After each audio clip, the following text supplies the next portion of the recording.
Hey guys, I'm here. I'm here. I'm so sorry. I thought that I had my little intro thing, my little waiting thing on loop, but I did not. So hi.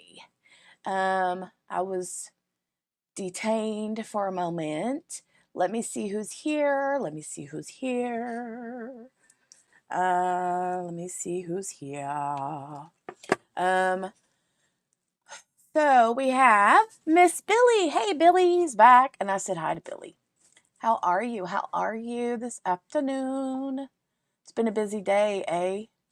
Hey, Tammy. Um, you need to make a phone. I had a phone call too. Um, let's see. We got Lee back with us. And Gail, JB's mama, Henny, Sherry. Hey, Sherry. Gail says the witness had her cracking up the way he ran out. I know. Same. Yesterday, he was running like his pants were on fire, right? Hey, Bubbles Crafty Corner. Hey. All right. Henny, I caught Henny. Did I miss anybody? Did I miss anybody? Hey, guys. All right, we're gonna go over here and find. That's not the one. I need the actual one. Let me go find it. La la la la. All right. All right. Wrong tab. Wrong tab. Get it together, Jenny. Get it together right now. All right. So, I'm going to rewind this all the way back to the beginning. Pause it. Make it. Nope, I can't make it large yet. I have to wait to do that till after I share it with you guys. Let me share it with you guys. Share Treehouse Murder. Now I can make it big. And let's see. Let me get back to the chatter. Tammy said it's funny how I'm on hold with the O2 company and they beeped in, but I need to talk to a person. Ooh, that always sucks, right? Lee says leave your fingerprint evidence on the thumbs up button and your DNA on the subscribe button with all other evidence on the notification. All bell, proving Crime Cafe guilty of entertaining and informative. Thank you, Lee. Thank you, Lee. Thank you. Yes, thumbs up on the way in the door. Gracie, hey, good morning to you, darling. Hey, good morning, everyone. Driving and really can't type. Hope you all have an awesome Friday. Yes, it's Friday for me here in Aussie land. Oh, let's see. Hey, Grace. I miss your face. Hey, Grace. I miss your face. Henny says, hi, Gracie. Everybody's saying, hi, Gracie. Billy said, is Tucker on time or not? We're getting ready to find out. Tucker, they started at 1 Eastern. So they've been going for a couple hours, okay? We are behind because we had 2 hearings today that we watched the Supreme Court hearing for Richard Allen at Delphi, and then we watched the Chad Daybell hearing. So yeah, there's all of that. Hey, Kel. Hey, Kel. Da da da da. Kel says, "G'day, g'day, g'day, g'day, g'day." All right. Now, we are going to push play and we are going to get this started and we're going to find out if Tucker was on time this morning or this afternoon, okay? We're going to find out. Here we go. So, there's the little Miss Clerkerson.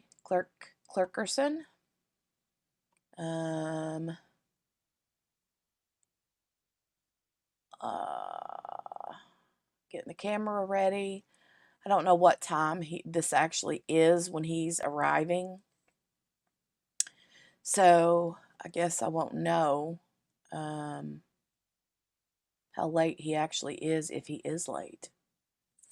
But let's forward it a minute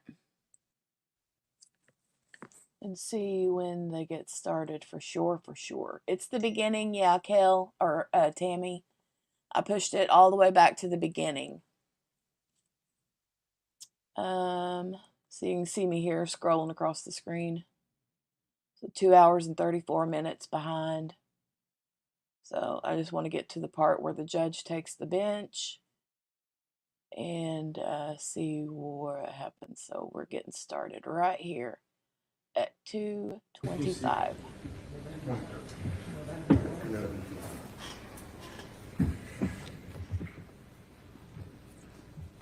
Time travel.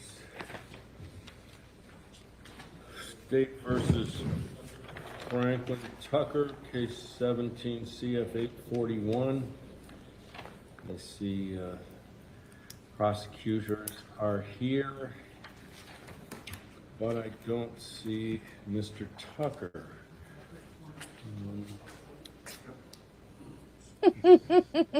Some word from the front door.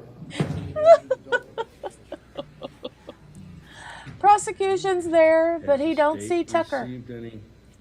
No, Judge, we have not received anything, Your Honor.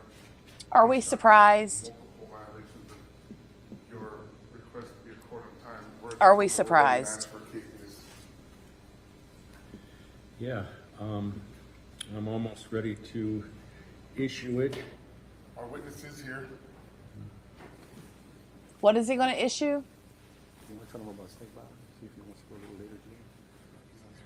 That's what I'm saying. In other words, if we... I didn't hear what he said they were going to issue. Did you guys catch that? I didn't hear either. Let me rewind it real quick. I mean, we're already 2.5 hours behind. Let's just see what he says. I'll mute myself so we're quiet. I went back too far. That's okay. I'm not going to mess with it. I'm just going to let it go. Just going to let it go. And I'm going to mute myself. Here he is.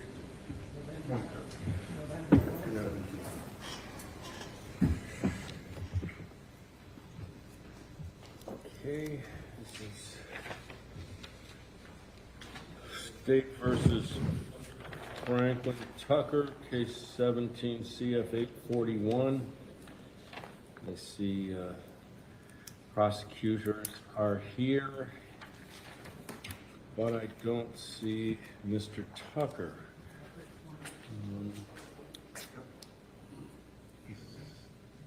Some word from the front door.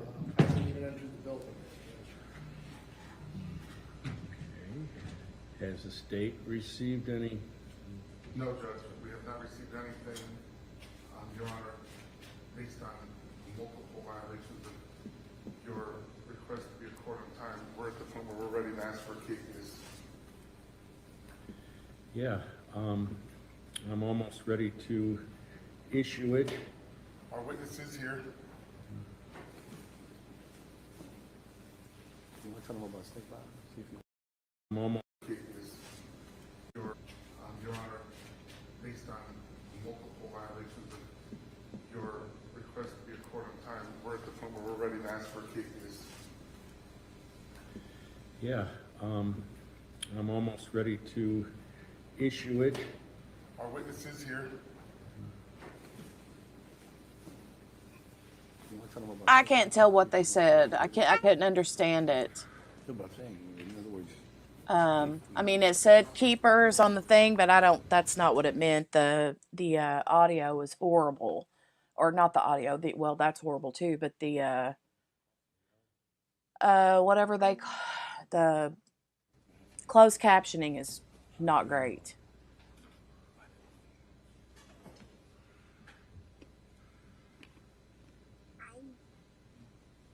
Slow it down? I don't think I could hear it any better. Take it the jurors are in the jury room. Yes, we have all 14. Let me run to Twitter real quick and see what they're saying, because a lot of times there'll be somebody that takes like Well, they'll tweet live from court with different things. 1:15, and if he arrives beforehand, then let me know. If not, then I'll go from there.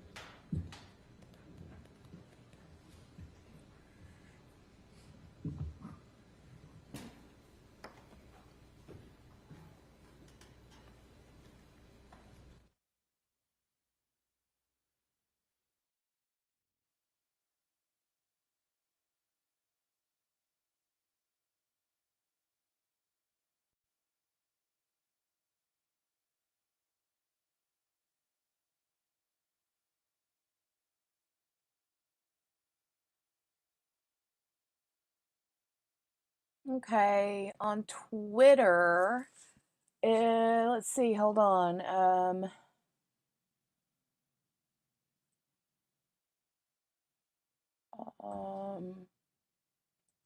People are just griping about him being late again. But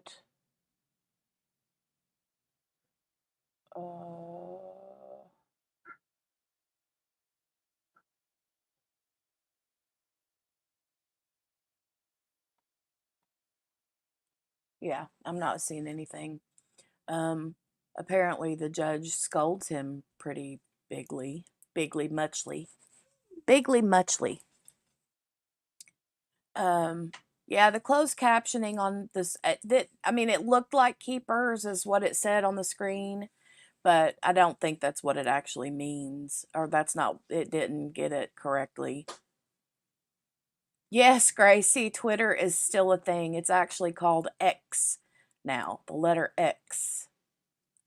Crazy, right? I mean, if you type in twitter.com, it's still the URL, but they call it X now. I don't know why they do that. I mean, it's still Twitter, but yeah. And Twitter is a big deal in the like media stuff. Like you can find stuff real quick there, like late breaking stuff. Oh, look at this. Hold on, Grace. Let me show you. Jolie, watch out a minute, baby. Watch out a minute. Look, Grace. You see that? She's found the chapstick you left here. I think it's got to do with some kind of a contempt as well. Here, baby. You want to put some? Oh, that feel good on those dry, chapped lips. Yes, ma'am. And it tastes good too, don't it? Yes. Yummy, yummy. Yummy, yummy, yummy. So, oh, that is not what I wanted to do. That right there was not what I had in mind. Jolie's saying hi to everyone. No, it's not keepers according to the definition of the word, right? Think of contempt. I think so too, Tammy. Something like that. Grace says, Jenny, your house will be an archaeological find in thousands of years to come with all the things that I left there. Oh, Sherry and Henny, say hi, Jolie. Just say hi. Hi. Hi. She waved. She waved.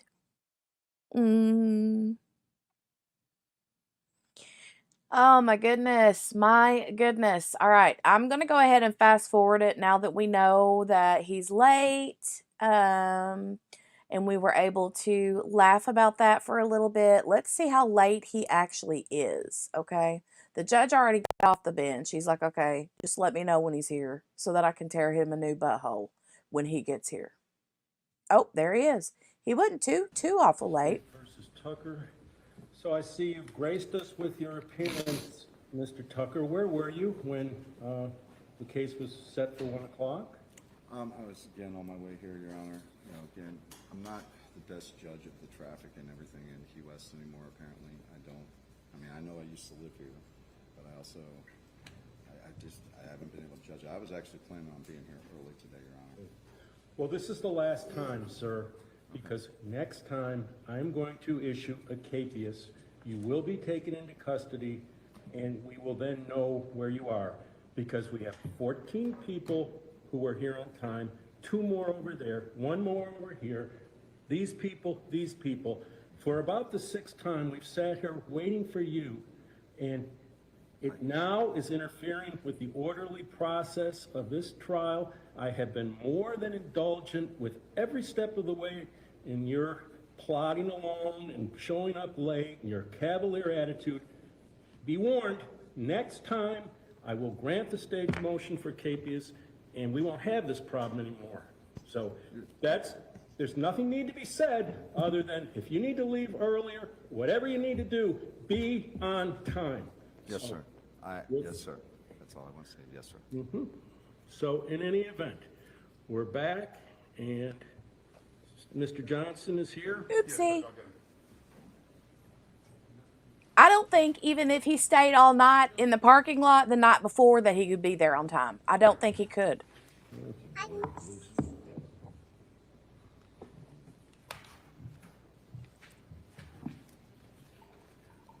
No, not happy at all, Sherry. Not happy at all. There's Mr. Travis Johnson back, Okay, Mr. Johnson. issuing an arrest warrant. Good Oh, okay. afternoon, But good day in any event. A way to So detain we're without committing a back here in crime. trial in State versus Tucker, 17 CF 841. You're back on the witness stand. We're going to bring the jurors here in a moment. Oh, Grace says, hi, Mr. Tucker. How does your butthole feel right now? That went in and there was no lube around. Yes, sir. All right. Bring the jury in, please.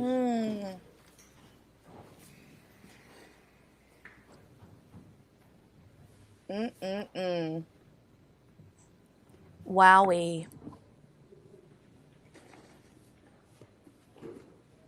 Grace, this dude is representing himself. Yeah, he's defending himself in his own murder trial. I don't know that you paid much attention to this particular one, but JB's mama said, nope, dry as dry could be and blunt. Yeah.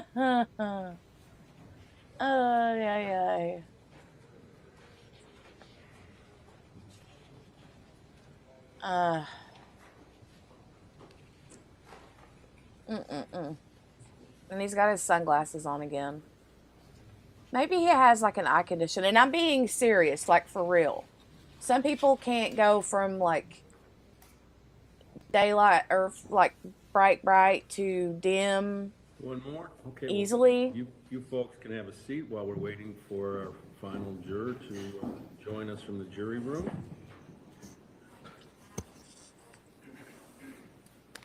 All right. I love you, Gracie. Have a good day, and I will talk to you later. Okay, thank you. Everyone can be seated. Jelly says bye. Good afternoon, members of the jury. Good to see you all here today, albeit the beginning of the afternoon. As I told you yesterday, I did have a docket Grace loves this you, or Lee morning, loves you and too. We did accomplish what we needed to with those other cases, and so we're prepared to continue where we left off in State versus Franklin Tucker. The witness, Mr. Johnson, Billy. is here. He is still under oath, and we're going to continue with the cross-examination. All right, back to the cross. Thank you, Your Hopefully Honor. this doesn't last all Can day. we approach the sidebar? Oh my God. Yes? Oh my God. Seriously? Are we for real? So you're going to be 15 minutes late, get your butt handed to you on a silver platter, and then you want to ask for a sidebar. Sidebar City, right? Sidebar City. Sidebar City. Wow.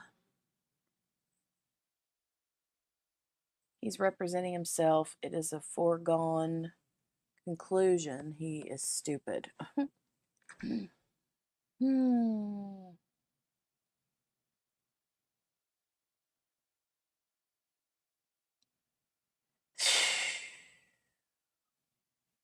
And here's the pitiful thing about it. I'm not sure that the dude was involved. I mean, I'm not. I'm not positive that the guy was involved in this crime. But you know,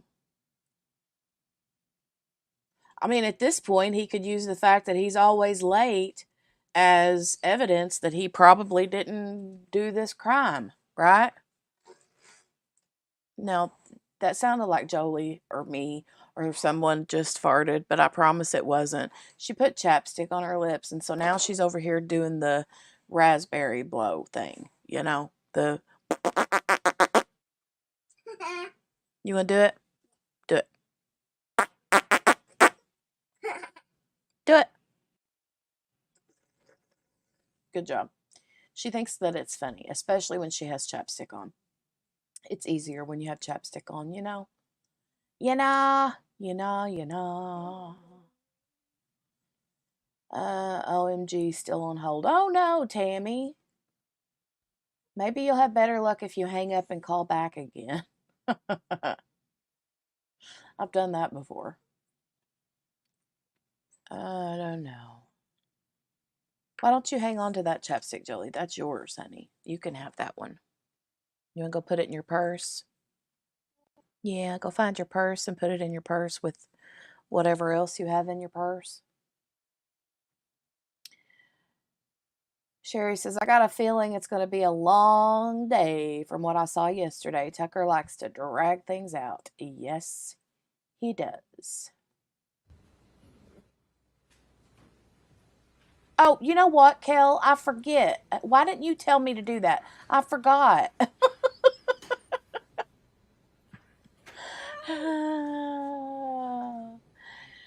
You should have said fast forward, and I didn't even think about it. Quit, Jolie. Don't do that. You're going to make it all noisy and stuff. Mm-hmm. Mommy's going to get her a good microphone soon.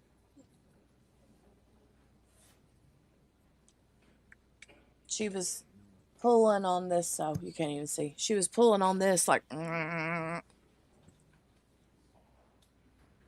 my microphone is right there. Your Honor, I've talked to the state, and apparently the rest of the video that we were watching, they believe, I believe as well, it's mostly, mostly not more interviews, it's mostly, just Mr. Johnson sitting in the interview room, which I don't think would serve the jury very well, so we're going to go ahead and forego the last, I think, 10 minutes of the video. Okay? Thank God they're going to Okay, and in that case, I think we do that. move on to, okay, grab this. He's going to say, were you scared? Were you afraid for your life? Did you have fear? Are you sure you weren't afraid? Or were you sure you were afraid? Were you afraid? Okay, Mr. Johnson, let's see if we can recap a little bit here. Let's go back to the fear part. Were you afraid? Now, Sorry. I'm just being a smart aleck. Captain Phelps, pretty great length. There's a couple other things I wanted to go over before we go ahead and excuse you. Now, you did say that you didn't go anywhere else prior to the treehouse that day and the beach. Is that it? As far as I can recall. 17th, right? As far as I can recall. As far as you can recall. You don't recall going to CVS that night? I do not.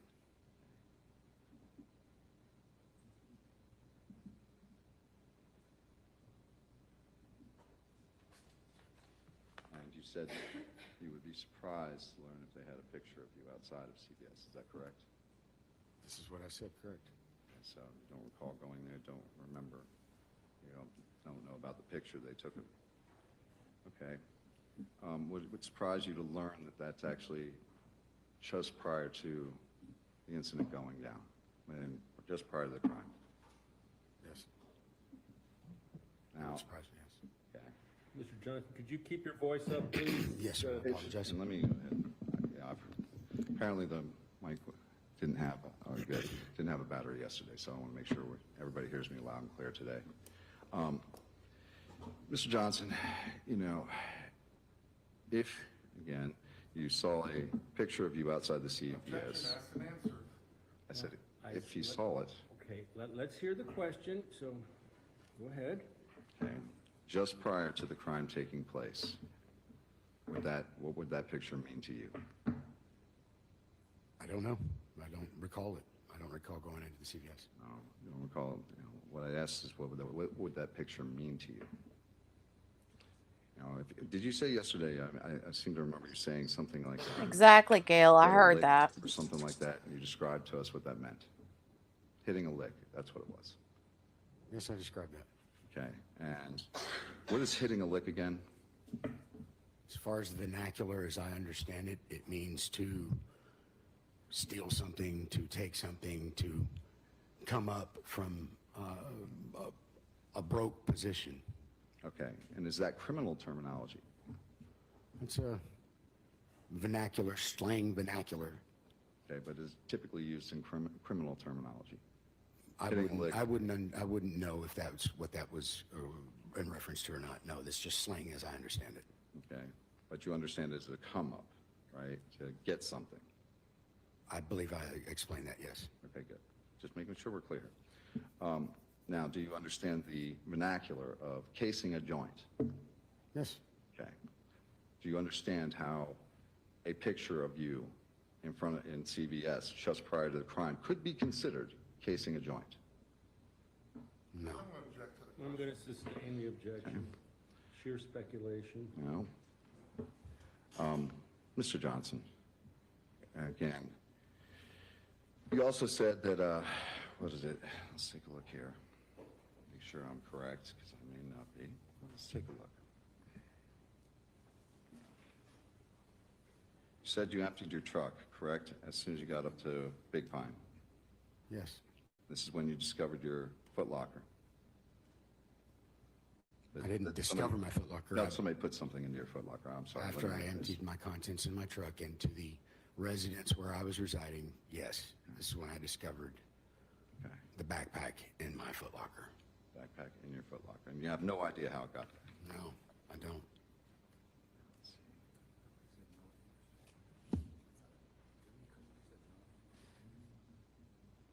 And when was this Foot Locker out of your possession? Several times. Okay. Now, looking at the dates again, did you, you said that I helped you put your Foot Locker into your truck. Do you remember what date that was? The date that I left. Okay. So, that would have been on the, what, 22nd? Oh, I'm sorry, no, it wouldn't have been on the 22nd. That would have been on, what? Yeah, that would have been on the 21st. Is that correct? Did that sound about right? That sounds about correct, yes. Okay, good. Because you said the day of the raid, right? The day after, like the morning after, yes. Morning after, so that would have been the 22nd. I'm just trying to keep our timeline here. Okay, so 22nd is when you moved, and supposedly I helped you move this Foot Locker. I seem to remember, let's go by my memory. Now, after the raid, I wasn't there, correct? I was at the police station. I guess they took you into custody, yes. Okay. Yeah, well, actually, you wouldn't have known where I was, that's true. Okay, so but I wasn't there, right? No. Okay. Not when I got back, no. Okay, and did I arrive sometime later? Early that morning, Early that morning. Do you remember about what time? no. Okay. Before sunrise. Before sunrise. Okay. And do you remember me saying anything to you after I got back? No. Don't remember anything. Did I have to wake you up to open the door? No, I don't believe so. I don't remember. Okay. You, again, you did have the only key, correct? No, I didn't. Well, you said Rory Wilson had a key. Yes. Okay, but, you know, Rory was, to your knowledge, was Rory Wilson, man, was he actually still in jail at that point? Yes. Okay, so he didn't, you know, again, obviously his key would probably be there with him, correct? I don't know. Or, again, would I have access to it most I likely? don't know. Okay. Actually, let me rephrase this. This is too much supposition. I thought we covered this yesterday. This is all repeat testimony. Well, I can't say with certainty, so we certainly Thank you. aren't going to cover what has already been asked and answered, but thus far I can't say with certainty that's the case. Thank you. Let me go ahead and get this a little bit better. 'Cause I want to do that. Let's go here.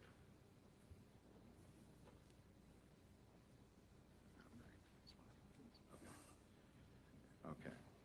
Let's see what we got here as far as recaps. Okay. We've already covered the routes. We've already covered the knowledge.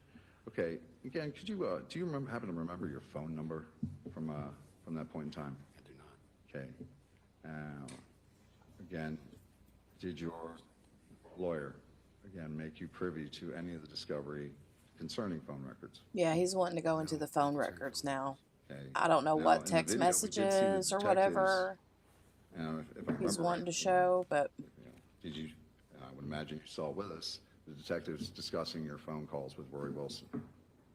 Yes, I remember that. Okay, and they discussed how your phone calls were right around the time of the crime, correct? I don't remember what time the phone calls were, no. Okay. You don't remember when we watched the video what times they were talking about? No. Okay. Would it surprise you again? I think you said your answer. Again, I'm trying to clear. I think he's clarify trying to because catch him in I a made maybe fib, messed up. Kel. I think I think he's. I think you said that you. I think that's you part told of the it. Detectives. Did you tell the detectives something like we were just talking, or, we're just just talking or something like that? Again, I don't remember the conversation. Okay. Not even after the refresher we had. No. Okay. I don't know if we want to go and repeat the video, but I don't know. We may have to. Now, let me converse with the state, if you wouldn't mind, for just a second.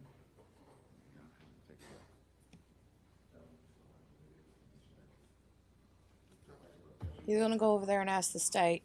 If I decide to play this video again, will you be my technical person? Because I don't know how to get it to do right.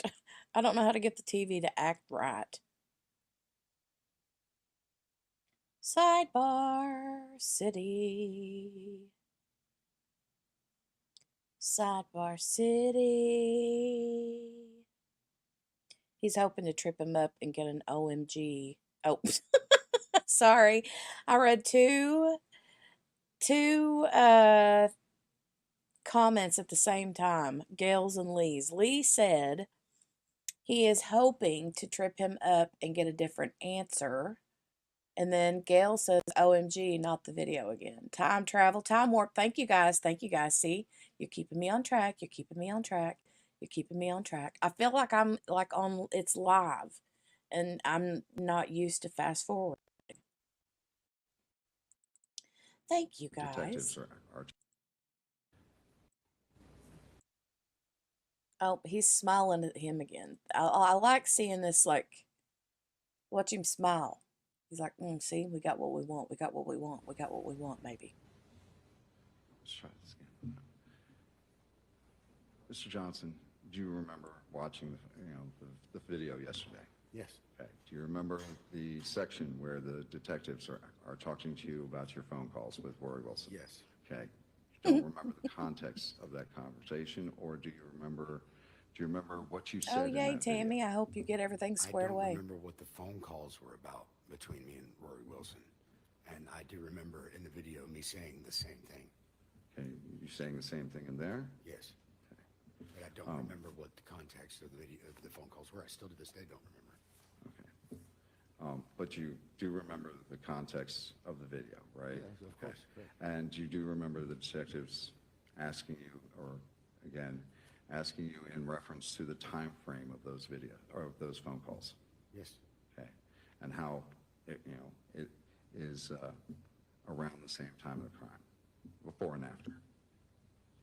I remember the video correct, yes. Okay, so you remember them saying that? Yes. Okay, good. Okay, and Do, do, now you do, said do, that do, you were in do, a hurry do, to get do, out of do, there, do, do. right? You wanted to get out of the warehouse, get away from myself and Mr. Wilson. Yes, I said this. Okay, and so you were in a hurry to get out of there. My understanding of the word hurry is to move as quickly as I possibly can. Well, and you agree on that. What would you consider as quickly as you possibly can, considering that, again, you had learned that it was a homicide? The time frame reference is between here and now. I really don't know how to answer that question for you. Okay. Would you consider, again, you said you left the crime scene because you were scared and wanted to get away from the situation. I'm asking you, how quickly would you want to move out of the warehouse where you were still being subject to myself and Mr. Wilson, still being there? As quickly as I could. Okay. And as quickly as you could, would that mean a week, a month, a year? Unfortunately, I'm not a fortune teller and I can't see the future, so I have no idea how long it was going to take me. I had no clue how long it would take me, and I had no specific time frame to reference to how long my hurry should take. Okay. I'm sorry. Okay, would it surprise you to learn that the day after the crime, How long You my had hurry should take. about 10 phone calls with Mr. Wilson? No. Okay, doesn't surprise you? No, I don't remember these phone calls. Okay, you don't remember those phone calls? No. Okay. Again, you moved out. Thank you, was it the Lee. Thank you, 22nd thank we you. agreed? Okay, so the 22nd, so the 17th to the 22nd, that, my count, that's what, 1, 2, 3, 4, 5. So 5 days, and you moved out, correct? Correct. Okay. And what were you doing in the meantime? What people do to try to get out of where they're at. Okay. What did you do to try and get out of where you were at? Scheduled appointments with individuals that my girlfriend and I could acquire for me to get work, perhaps shelter, Okay. residence. These things take time. I would understand that, and under normal circumstances, yes, that would probably be the case. Normal What I'm asking you is, circumstances. under the stressful circumstances that you were in, does 5 days seem like a long time? Judge, I'm going to object to the question. This has already been, we've already gone over this multiple Okay. times. I'm going to sustain Okay. the objection. Again, how many conversations did you have with Rory Wilson after the crime? I don't remember. You don't remember? Do you remember any? You don't remember talking to him at all? No. And, let's see. You said you didn't see Rory Wilson after that, though, correct? Okay, what? You didn't see Rory Wilson after the crime. Yes, I did. I Oh, I'm walked with sorry. him back from Tom Thumb. Walked back with him from Tom Thumb, He's spent the like, night with "What?" him there, correct? Yes, the next few nights Partying. until the raid happened, yes. Second, partying, correct? For one night, yes. Okay, and does that seem like the actions of somebody who's scared? Do you understand what the actions of somebody who's scared are? You have to just answer I would like an the, answer. not with a question. I so don't know how to answer your question. Yes, that's no, all you need yes. to- All you need to Yes. say, if you don't understand the question, you don't know how to answer it, just say that. I'm just trying to Yeah, understand. we know, so let's just go on with between the two of you, question and answer. I'm That's what trying. we want. I would like to understand, Mr. Johnson, why, if you were afraid enough that you took off and, left the crime scene the way you did, that you would sit there and party with these people when you got back. Objection, Judge. Yeah, I'm Yeah, gonna Henny, I sustain thought the the same objection. thing. Afraid. Okay. All right, so we established that, the very first, the crime afterwards. I'll overrule that, but Okay, thank you. All right. Mr. Johnson, okay, after the partying of that night, again, did you see Mr. Wilson after that? I saw him up until he was arrested at the raid. Okay, you saw him up until, Periodically, like, coming and going, yes, as well as you. did you have any conversations with Mr. Wilson? In passing, I don't remember specific conversations, no, but I'm sure that we spoke. And you said that he held on to some of your belongings for you while you were in jail. Is that correct? I said that he said that. Okay. And did he in fact hold on to some of your belongings while you were in jail? If you want to call it that, yes. Okay. And I don't know. What would you call it, Mr. Johnson? Theft? Okay. So you're saying he stole from you while you were in jail? That was my belief, yes. Okay. And again, did you inform the police they stole anything from you? This is what I informed them that could have happened. I don't know if it was him or not. Okay. The investigators are the ones who were determining that. This was the only information that I could give them, is what I believed from what he told me and where my belongings were. This is what I told them. And you told this to the police when you filed your report for robbery, not That after, day. not after The day it happened, with the individuals, the officers that came when I called the police. That's who I told this to. and you told them that Rory Wilson stole from you. I told them I believed that the individual on the steps stole from me. Did they question Rory Wilson? Gentleman objects to the relevance of this line of questioning. I'll overrule the objection. Thank you. Did they question Mr. Wilson at all? No, Okay, they didn't question him. And did you in fact ever get any of your items back from that? no, Okay, not the ones I reported stolen, no. okay, but that was the guys they used when they brought you down to the station, correct? Correct. Okay, but you didn't get any items back? No. Okay. And you said, again, that you emptied your truck. Okay, when they went to search your truck, if you emptied it, why would there be items still left in there? When my truck was searched by the police, this was months after I had been arrested. Months after I had been arrested. My truck had been towed from said residence and packed by whoever didn't want my stuff in their home anymore into my truck to have it towed to Mr. Martin Ochoa's residence. That's where the search was conducted, not at the time or point of my initial contact with police. So to be clear, just to be clear here, your truck got towed from the residence you were at to Mr. Martin Ochoa's home. Is it a home or is it his business or something? His home. His home. Okay, so it got towed to his home with your belongings in it, correct? Yes. Okay. And you said this happened, the search happened months afterwards. Yes. Okay. Now, did anybody else, to your knowledge, have access to your truck at that time? Everybody that possibly wasn't me. I was in jail. Okay. Okay. When the tow truck actually took it, did you have the keys, sir? The keys were in my property. I did not have them, no. You didn't have access to the keys? No. Okay, so that would mean the police had access to the keys or somebody else? They were in my property. Okay. And we did have the privilege of talking to former Detective Malone, who conducted the search on your truck. I think she described it as a lot. Does that sound correct to you? A what? A lot. You said it was Mr. Ochoa's home. She described it as a lot. Was it a lot? I don't know. I've never been to his home. Okay. And did you ever find out what happened to your truck after the police searched it? It was repossessed by the bank. It was repossessed by the bank. Okay. Correct. Okay, so you have no idea what happened to it after that? Correct. Okay, good.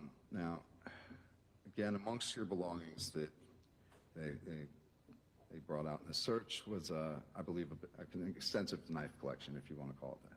Yeah. Yes, it was. Extensive. And if I seem to remember correctly, you like to take care of your knives, is that correct? I'm a blade collector, of course, yes. You're a blade collector.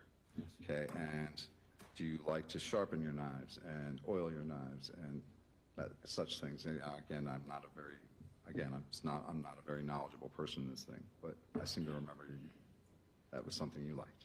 Is that correct? Yes. Okay. And would it surprise you to know that the residue from those things can be detected? The oils, the stone, The stone. and when you sharpen the blade. Yes, Okay. I guess. Okay. Well, again, now you said that the knife that has been used in this crime, you said that belonged to me, correct? No, I did not. I seem to remember you. Who did it belong to then? I don't know. Okay, you don't know. No. Okay. Okay. I'll save that one for redirect. And again, with the knife, you seem to have great detail when describing it in your interviews. How familiar were you with that knife? Familiar enough to think that it was a dive knife. To think that it was a dive knife? Did you know the color? Did you know the handle? Did you know the blade? Yes. Okay, all of those things. Yes. Okay, and again, how many times have you been in contact with that knife prior? Once. Once? Yes. Okay. And how long a period of time were you, Don't recall. Wait. Let him finish the question. how long a period of time were you in contact with this knife? I don't recall. You don't recall? No.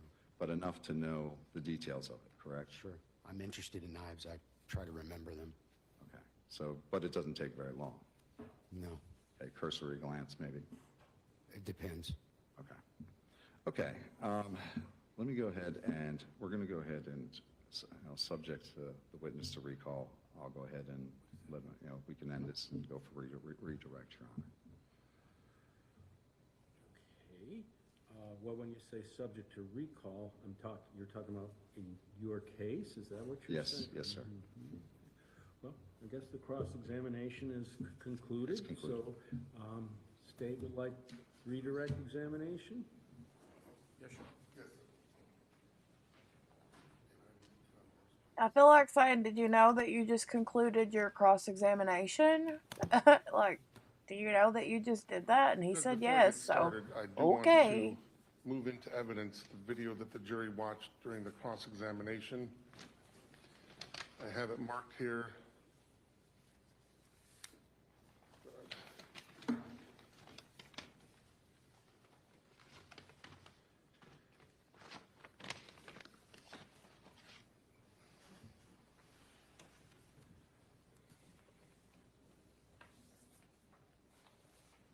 So much better.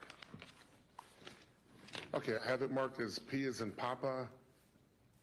I'd seek to move this into evidence. I take it there's no objection? No, sir.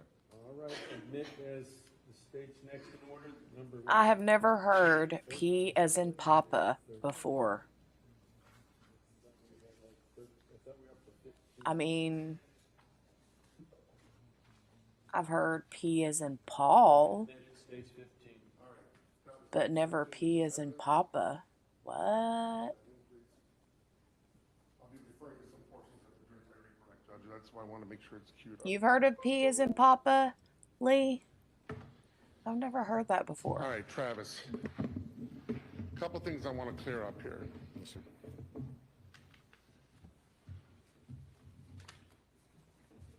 Kel, I have no idea. I have no idea. I'm so confused.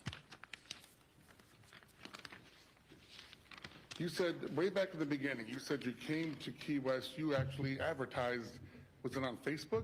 Yes. And you advertised for what? For a position as a painter. Okay, and did you receive calls through that advertisement? I did. All right, can you say for sure whether you did or did not receive a call from this defendant during that early time in Key West? I cannot say no. Is it possible you received a call from him not knowing who he was or not knowing what your future with him would entail? Possible. Okay. So the first time you remember meeting him is when? When I got out of jail. And you were living at the warehouse? Yes. And when you first met him, where was he? At the warehouse. Was he with anyone at the time? I was with Detroit Wilson. Good Rory to Detroit know. Wilson. Good to know. And that's the other one that's involved in this plan this night of this Correct. robbery. Now, Travis, you agreed to get involved in this, I guess, this plan, and your expectation was to what? What did you expect to get out of it? Gas money for my truck. And at that point in time, are you familiar with the legal concept of the principal theory? At this time, no. Did you know that you could potentially be held liable for anything that happened inside of that treehouse, even though you were only the getaway driver? No, sir, I did not. Now, the plan, to be clear, was to go in there to commit a robbery. Is that right? Correct. And again, what was the goal in going into that treehouse that was discussed between you, this defendant, and Rory Wilson? To get the money in the crack that the resident had. And again, that lead came from somebody at the Burger King, is that right? Correct. Now, you said several times that lead was brought back from Burger King by Rory Wilson, right? Correct. And then at one point, I think on one of the tapes, you said something about Tyrone. Is that right? Correct. Was that a misspeak on your part? Yes, it was. As you sit here today, do you remember who brought the lead back to the Yes, I do.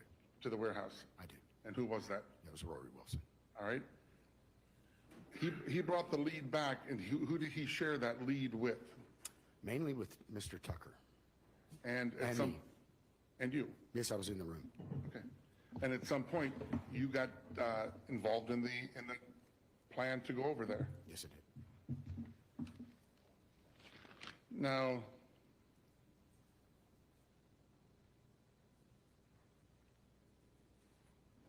there seems to be a little confusion on the cross about how many trips over to the treehouse were made prior to the actual robbery. So let's be clear. You testified that you guys went over there and did, I guess, for lack of a better phrase, a drive-by. Is that accurate? Yes. And Hey, Morgana. after the drive-by, Welcome, Were there- welcome. people or cars at the treehouse at the time, Yes. and you guys went back to the warehouse. Yes. And when you went back to the warehouse, what was the purpose in going back to the warehouse? For clothing. And about how many minutes later, if you can estimate, did you guys head back over to commit the actual lick? I feel like about 5 to 15 minutes. I'm not 100% sure of the timeline. Okay. Now,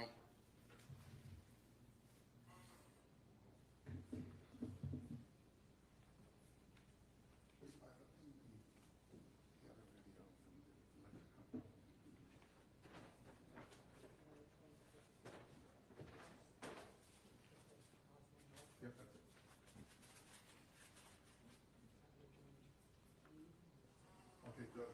I retrieved item number 7. It's in evidence from the clerk.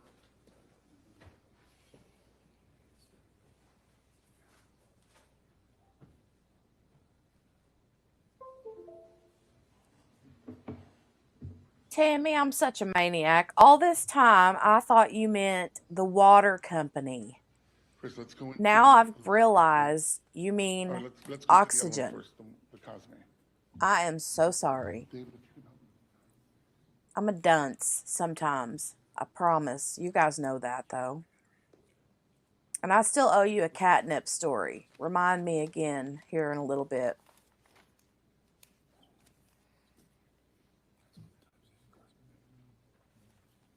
All right, Okay. Chris, let's go to Here. 1943. While it's paused, I'll tell you real quick the catnip story, Tammy. From yesterday. So back when I was a teenager, me and their girlfriend from school, we were young, dumb teenagers. And we got the big bright idea that if cats can get high off of catnip, maybe we could too. So we rolled some up and tried to smoke it.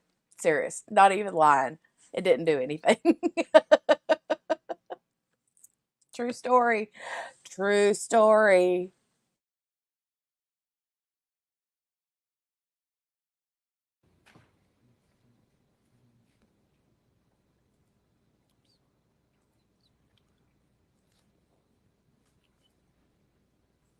I know, Nellie. I know. I kept thinking, well, man, that water company is really like, that's a, gee, yo, why in the world would you be on the phone that long with the water company? And then I realized it was not water company. It's oxygen. Never mind. Travis is coming up here, 1943 and 22 seconds. Maybe that catnip did do something to my brain. I don't know. I'm glad you guys get a kick out of that. Yeah. Yeah, yeah, yeah, yeah, yeah. Yeah, it's super funny. It's a wonder we didn't just like kill ourselves right then and there. Kids do stupid things though, right? You know, I mean, hey. Yes, sir. All right. And is that consistent with what happened on the day, November 17th of 2017? Yes, sir. Now, on this is your initial approach. Is that accurate? Yes, sir. Did you guys stop or did you continue going after that initial approach? I continued going And again, if you can refresh the jury, why did you do that? because there was somebody there. All right. Or is this is the first one? No, this was the initial drive-by. Not the initial, right? This is the one before I stopped and they got out. This is your brain. So after leaving the warehouse, This is your brain on catnip. dressed in black with weapons, this is your first approach after you left the warehouse. Yes, correct. Don't do catnip. Catnip bad. If you look to the right of this boat, between these two boats, back in this area, we see your truck go all the way through. Is that correct? Yes. Now, there's some talk here. There's a glare there, right, on the front of this boat? Yes, correct. Do we know where that glare is coming from? No, sir, we do not. It's obviously not your headlights, right? Obviously. I mean, where's your truck at this point? Not there. Is there a glare coming from this window? That's a light A light? on, yes, that's a street lamp at the CVS. Okay. But the glare that we're seeing there, is it fair to say that's not coming from your truck? Yes, this is fair to say. Because your truck at this point is where? Not there. Okay, not there. Where is your truck? Tell the jury where your truck is right now. Driving around the block. All right, fair enough. Okay, Chris, if we can go to, actually, just let it.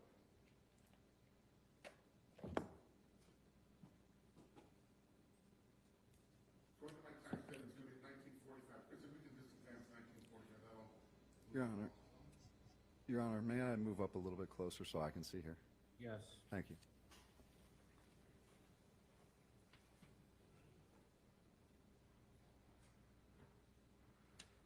And Travis, I'm gonna again have you focus your attention to the left of that big boat that's in the middle of the frame. Yes, sir.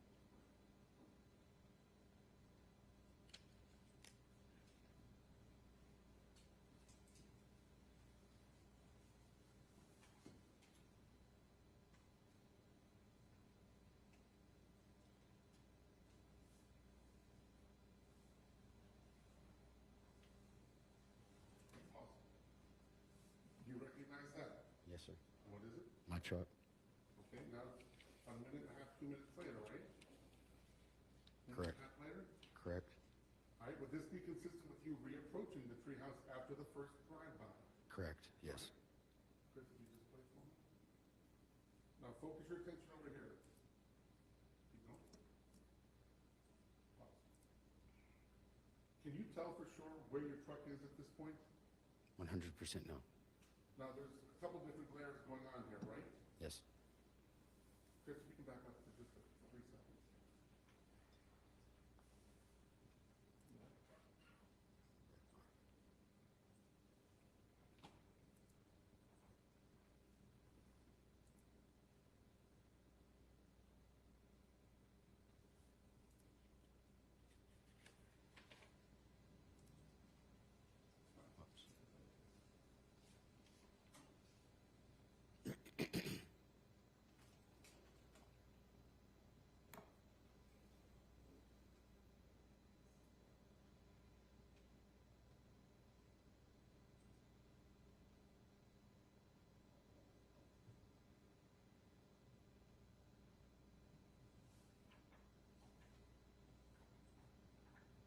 Okay, number 1945.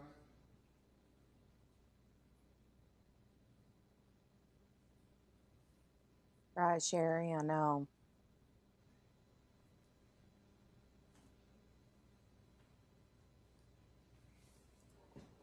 Is that you there? Yes, sir. All right, what's what we just saw? Go ahead, Chris. Focus over here, Travis, if you would. We can see a flash from your headlights as it approaches. Is that accurate? Yes, sir. But do we know where the truck is stopped at this point? No, sir. Kind of hard to see in this video? Yes, sir. Now, we still see a light going on here, right? Yes, sir. Is that coming from your headlights? Probably not, sir.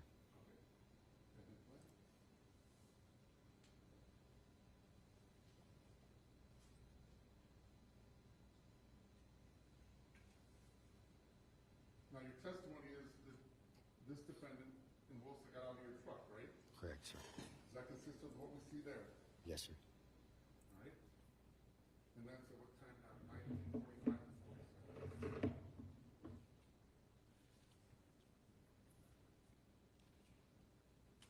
And Chris, if you take 1951, please.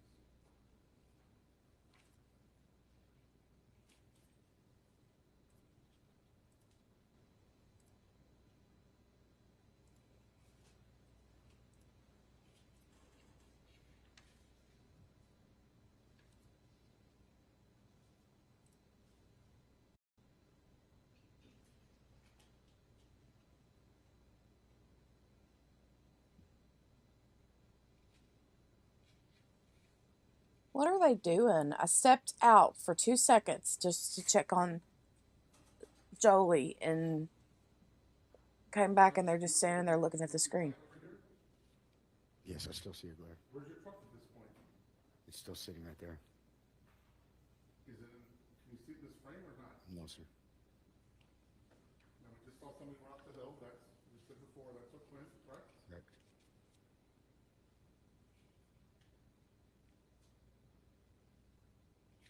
Right there.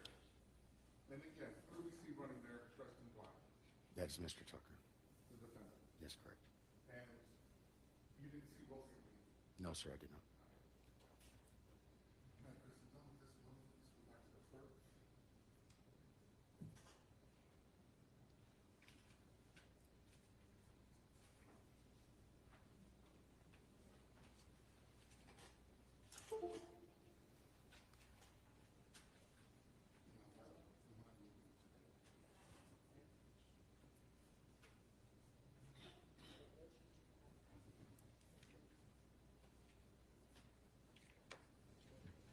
Okay, so they were just checking to see when the truck came through. All right, Chris, that's one, right, perfect. And I'm going to bring your attention to some times here in a minute. Now, all right, Travis, so we've covered the videos from the night of the event. I want to go to what was going on with you after they brought you down to the station under the guise of looking for your items from your truck. Yes, sir. Now, you got to the station that night, right? Yes, sir. Initially, when they switched the script on you and they started asking you questions about what happened at the treehouse, were you surprised by that? Yes, sir, I was. Did it catch you off guard? Yes, sir, it did. And initially, during your conversation with them, did you come clean right away and give them No, sir, I didn't. own up to what you had done? No, sir, I didn't. What were you doing? I was backpedaling. I was scared. I was processing in my mind what avenue I wanted to take. And so, as they asked you questions, were you being 100% truthful with their answers? No, sir, I wasn't. Were you trying to mislead them or diffuse them? A little bit, yes. Were you worried about minimizing your involvement in this crime? Yes, sir, I was. Again, at this point, were you familiar with the principal theory? No, sir, I wasn't. Were you familiar with the idea that you could be held accountable for everything that happened, even though you were in the truck that night? No, sir, I was not. As they questioned you, did they start to confront you with more and more evidence that they had in the case? Yes, sir, they did. Now, you specifically testified that Phelps put it together, right? Yes. She's the detective or the lead that was in there? She was the captain, yes. The captain, okay. And you said on, I believe it was on direct and on cross yesterday, she nailed it 100%. Very smart detective, yes. When she went through the events with you, were you surprised at how close she was to the truth? Yes, sir, I was. And as she talked to you, and we saw it in the video yesterday, did she present you with her theory of what happened? She did. Okay. Now, let's go, Chris, if we could, to 2019, please. It said 2019. I'm not sure which one it's going to come up on. Maybe that one.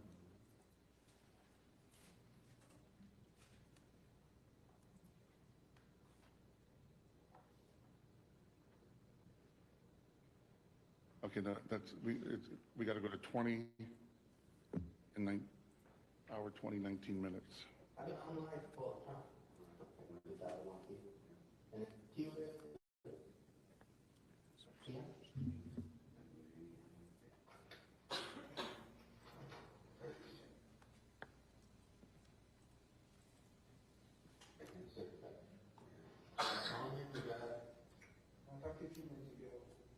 And do you want some water?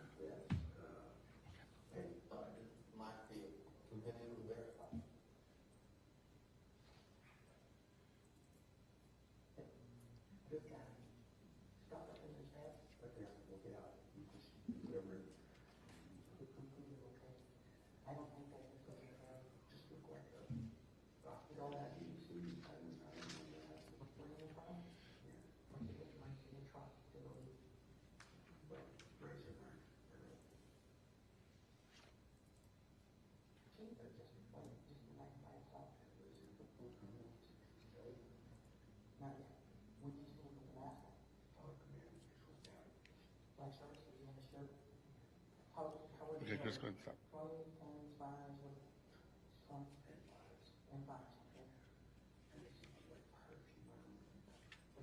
And pause, Chris.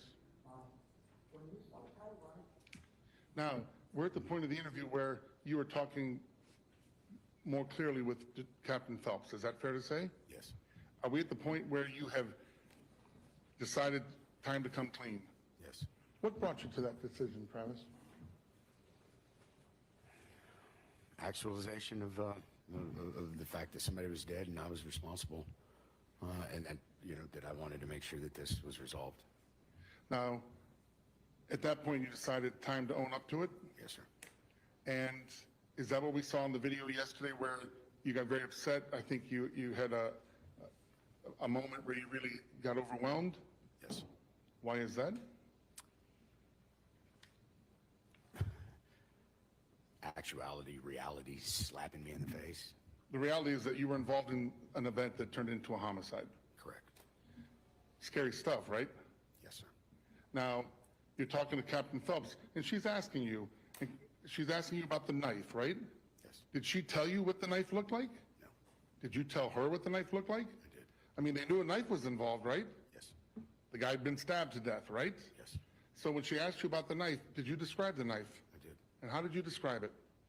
I described it the way it looked, the way it is.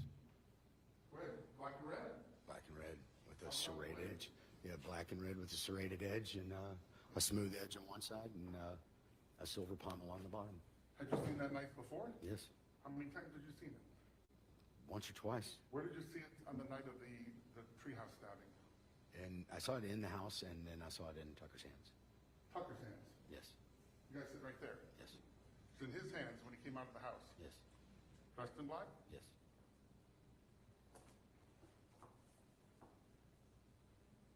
You're telling Captain Phelps. Now, when Captain Phelps was asking you about details about the knife, did she show you the knife? No. All right. You told her what color was the handle. Black and red. All right. What about the blade? Did you tell her about the blade? Yes, it did. What'd you say? Serrated on one side and sharp on the other. Smooth on the other. Serrated on one side, sharp on the other. Throughout your interview with Captain Phelps, what did she tell you she wanted from you? The truth. The what? The truth. The truth, right? Yes. She say it more than once? Yes. Matter of fact, at one point, doesn't she say to you, tell us what happened, and your response to her is what? You just said it, Yes. right? Yes. When you said you just said it, what were you meaning when you said that? I was meaning that she knew the truth. She had, through her theory, for lack of better words, nailed it. And she what was just her, said it.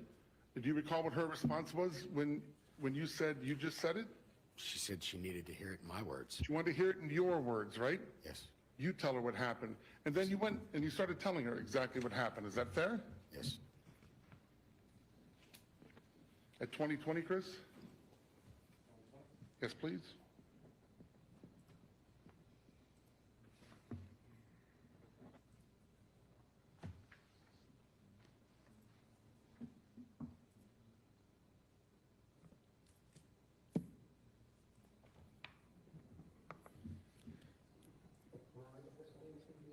And I'm gonna let it play for a couple of minutes, because then there's a couple things within the next 2 minutes I want to talk about, okay?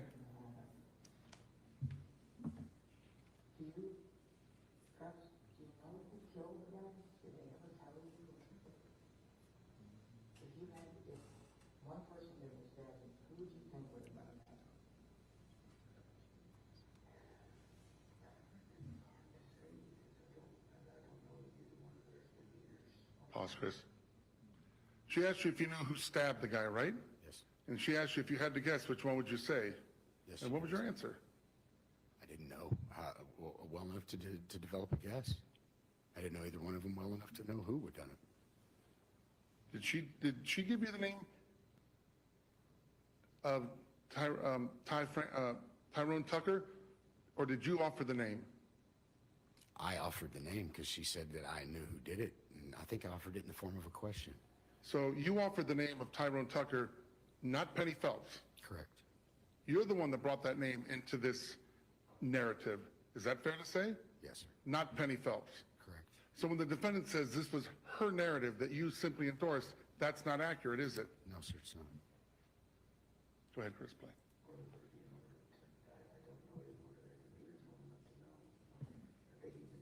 Chris, why is the video not? Safe driving, Tammy.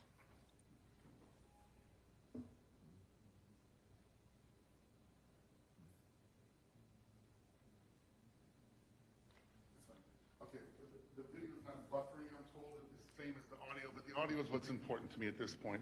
The jury's going to be able to look at this. It's in evidence. So let's just go with the audio. Chris, Your go Honor, to. can we sidebar for a second? Yes? Okay, you guys, I'm already ahead of you. I'm going to fast forward through the sidebar.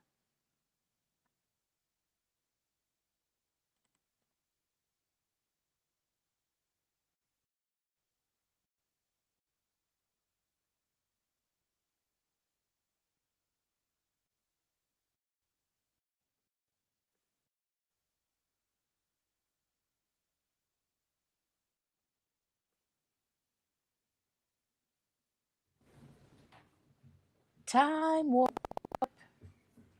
Time Go travel. ahead and hit play then. Time is on my side.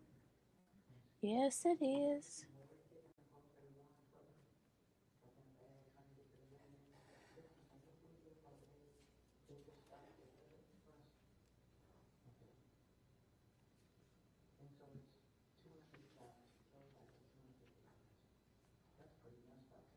Can't hear that at all.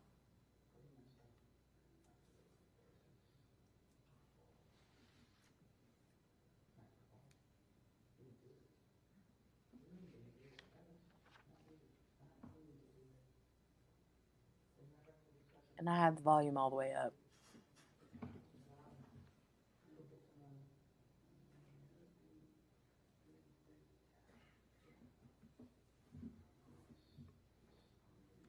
Chris, can you turn it up at all?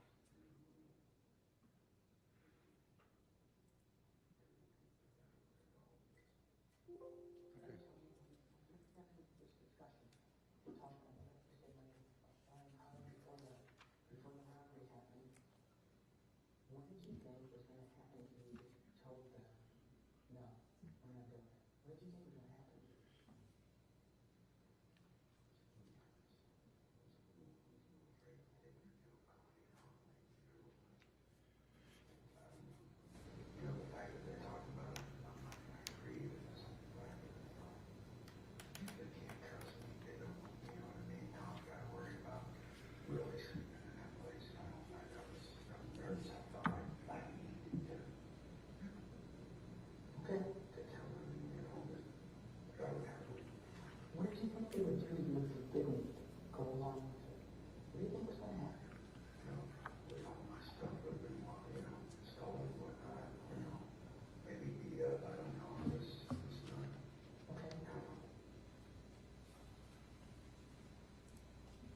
Next piece.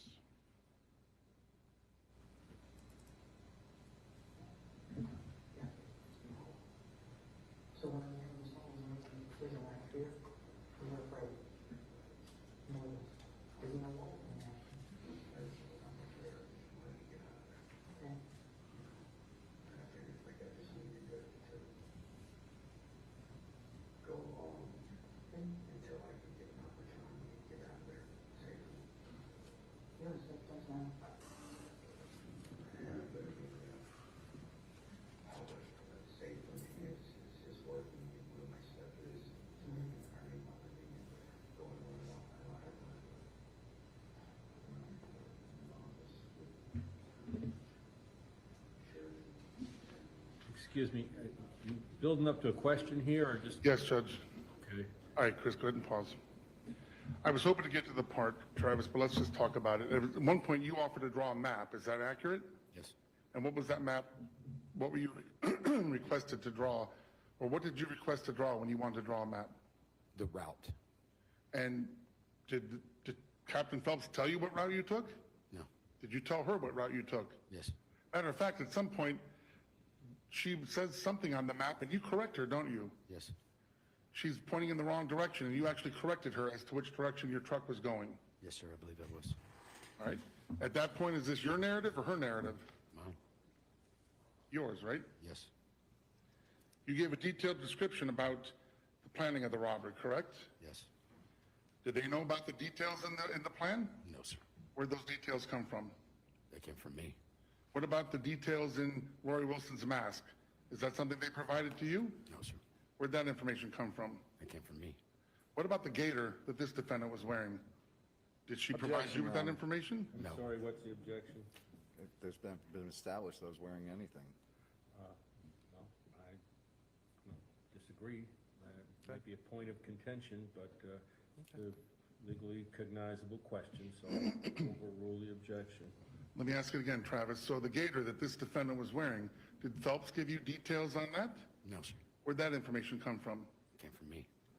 Now, describe the defendant. He looked different back then, 6 years ago. Is that accurate? Yes. Tell the jury about how he looked. Did he have a bigger goatee, smaller goatee? He had a goatee about this long. Straight. Long. Long. All right. Did he have a full set of teeth? No. And the gaiter that he pulled up, does that cover his goatee? Yes. Yes. I apologize. The knife you gave the details on, is that fair to say? Yes. Now, the money that you got, you said it smelled like perfume. Yes. Is that something that they told you, or is that something you gave to them? Something I gave to them.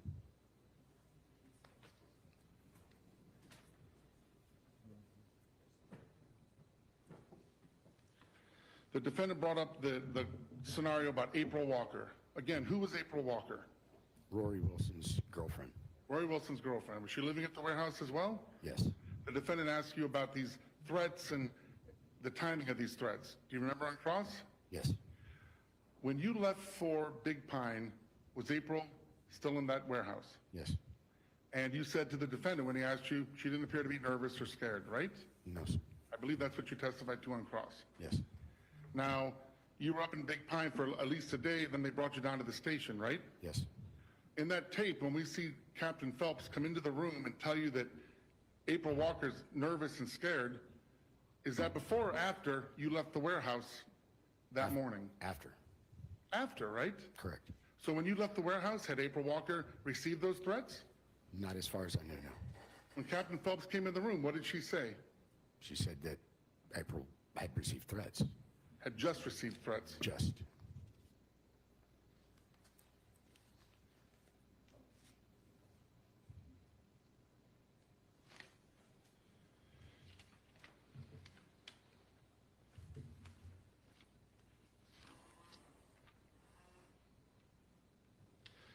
Defendant also asked you about whether you saw blood on him or on Wilson that night, right?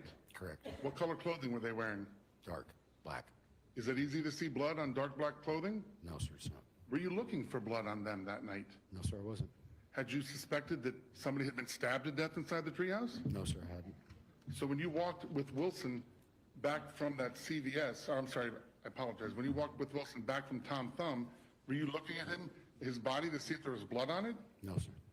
When you and this defendant were in the warehouse right afterwards, and this defendant was mad at you for having left him, were you looking at his body for blood?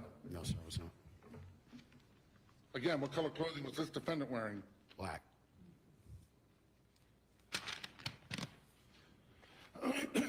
After you left After you left that place in Big Pine, you said your truck was empty when you left, right?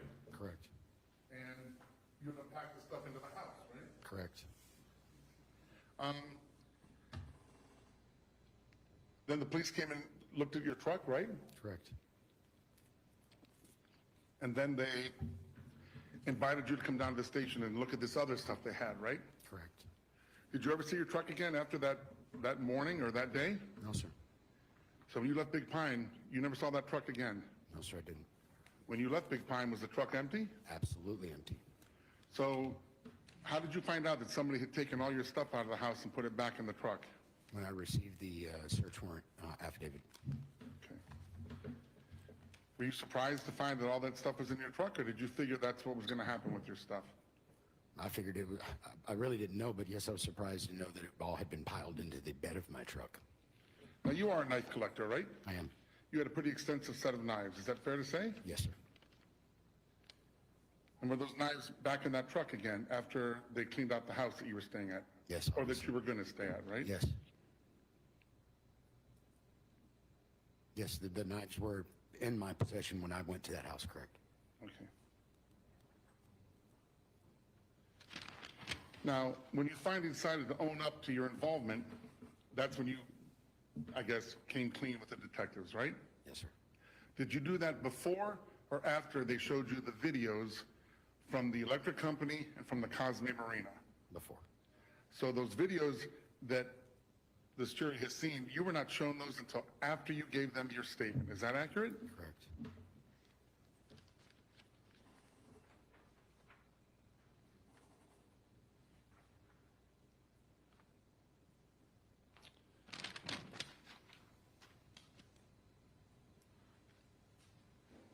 It's been 6 years. Can you still, in your memory, clearly see this defendant running from the the treehouse that day?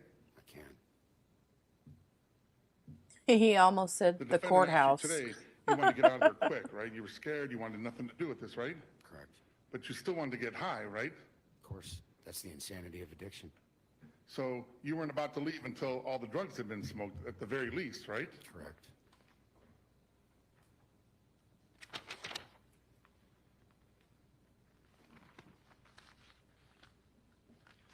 Let's talk about these deals. You came in and you gave statements, right? Yes. And we just went through the one that you gave to the detectives back in 2017. Is that fair to say? Correct. We played that pretty much in its entirety yesterday, right? Correct. Now, in April of 2022, you were approached again about potentially potentially entering into cooperation with the state. Correct. And before we talked about any deal, did you in fact give another sworn statement? I did. And that was prior to any deal being made. Is that accurate? Correct. Judge, at this time, the state is going to move into evidence what has been marked as P as in Papa. I hope soon, Morgana, because they're supposed to be able to get to the medical examiner today. P has been admitted into evidence. Oh, because then it's O.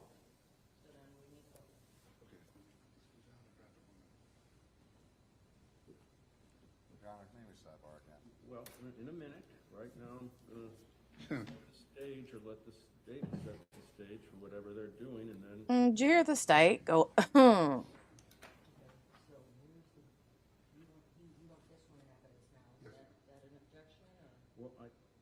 do we have an exhibit that's marked? Yes, Judge. What It's is marked the- O as in Oscar, Okay, and what are you doing with it? seeking to move it into evidence. Okay, is there an objection? Yes, sir. Okay, so now we'll approach the bench. I'm gonna fast forward, you guys.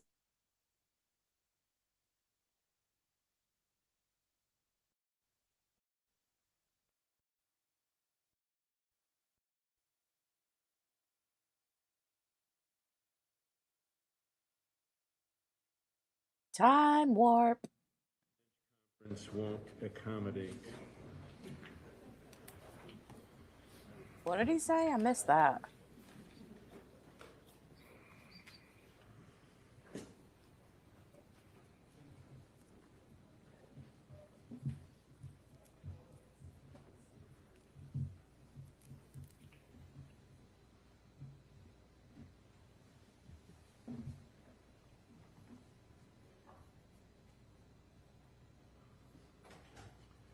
Okay, the jurors are gone, so first of all, I don't know what O is. I mean, you ask the witness if he remembers back in, I think, April of 2022, making another statement, and moved O into evidence. Yes, sir. So Judge, I'll let me explain. In April of 22, when we approached the defendant about potentially doing a deal with him, we said before we talk about anything, we want a sworn statement. And he gave us a sworn statement. Normally, that statement would not be admissible. It would be hearsay. However, under Rule 90.801, No, wait a minute. So O is some, O is that proffer that he gave, an audio of the proffer or the sworn statement that he gave to my office. so you're moving it into evidence on Mr. Tucker's objecting, so let's hear what the state's basis of admissibility is. 90.801, subsection 2, subsection B.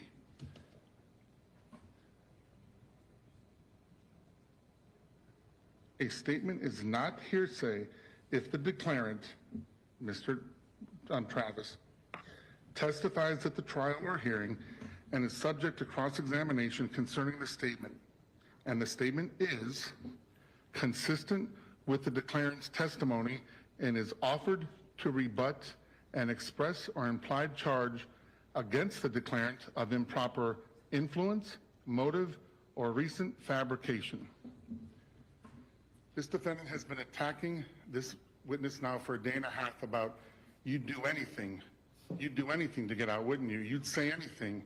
You even said in the video, I'll do anything you want. He has made allegations of a fabrication on this defendant in order to get a deal. He's made allegations of improper influence of Penny Phelps. And he's made allegations of the motive to do it, meaning this defendant did not want to go to prison for life. So basically, he's here saying anything he has to say in order to avoid that. That's specifically what this rule is meant to address. So normally, a prior consistent statement would not be admissible, but now that that has been established, it is my position that statement should be admissible as a prior consistent statement offered to, I guess, to rebut allegations of improper influence, motive, or recent fabrication. And the defense's position is? Defense's position is that, again, as far as his motives, as far as the deal he cut, yeah, that one is self-explanatory. I didn't have to point that out. As far as Ms. Phelps, is she going to be addressed in that statement? The statement that you're trying to enter into evidence on cross? I mean, not a cross, I'm sorry, on redirect. You're trying to introduce new evidence into redirect, and does that actually does it say anything about Penny Phelps? I don't know. Because, I mean, that's what he's using to establish this law here. He's trying to say that, you know, because we question Mrs. Phelps's motives, that would establish this law. It's not a question of Phelps's motives, it's a question of this defendant, or this witness's motives. He has been alleged to have fabricated this story in order to get a deal. He is alleged to have been improperly influenced in order to provide this story. This is specifically what this rule is designed for. It is specifically designed for a witness such as this who has been attacked by his motive for testifying, the content of his testimony being improperly influenced, and that it was fabricated to get a deal. But does it allow you to enter new evidence on redirect? Well, Well, Judge, I'm not teaching law to the defendant, so. We're having a legal argument. This is exactly what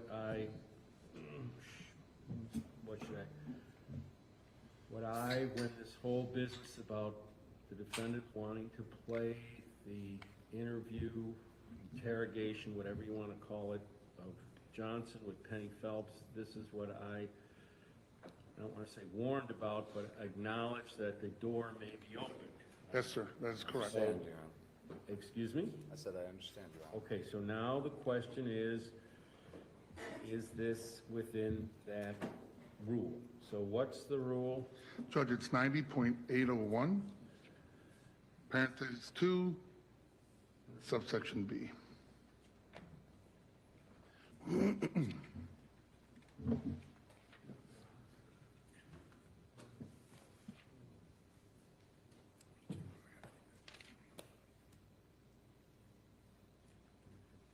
What subsection? I'm sorry, Judge, subsection 2B.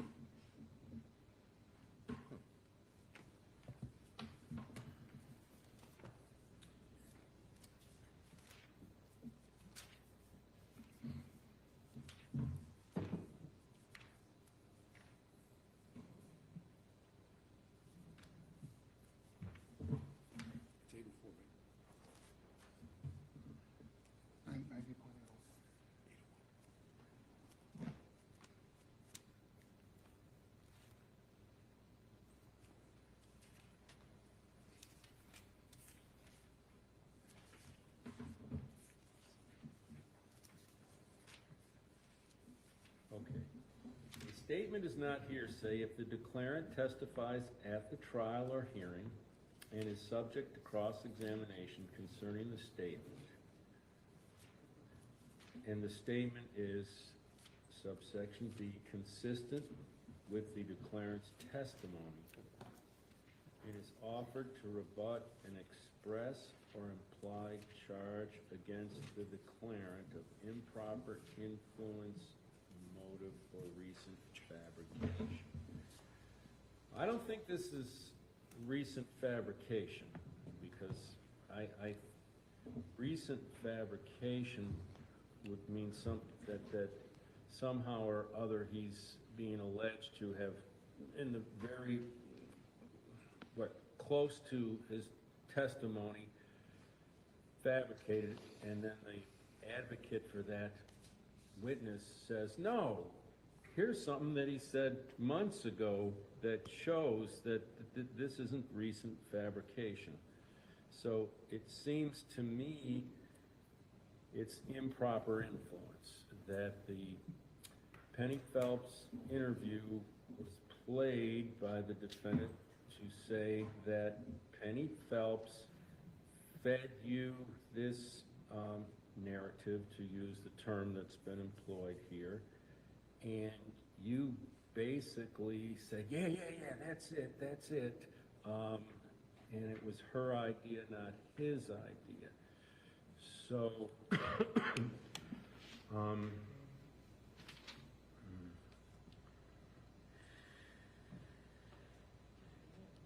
just the timing that I'm wondering about here. So the timing was the Phelps interview was in, when did we say? In 2017, Judge. The testimony here is in 2024, and the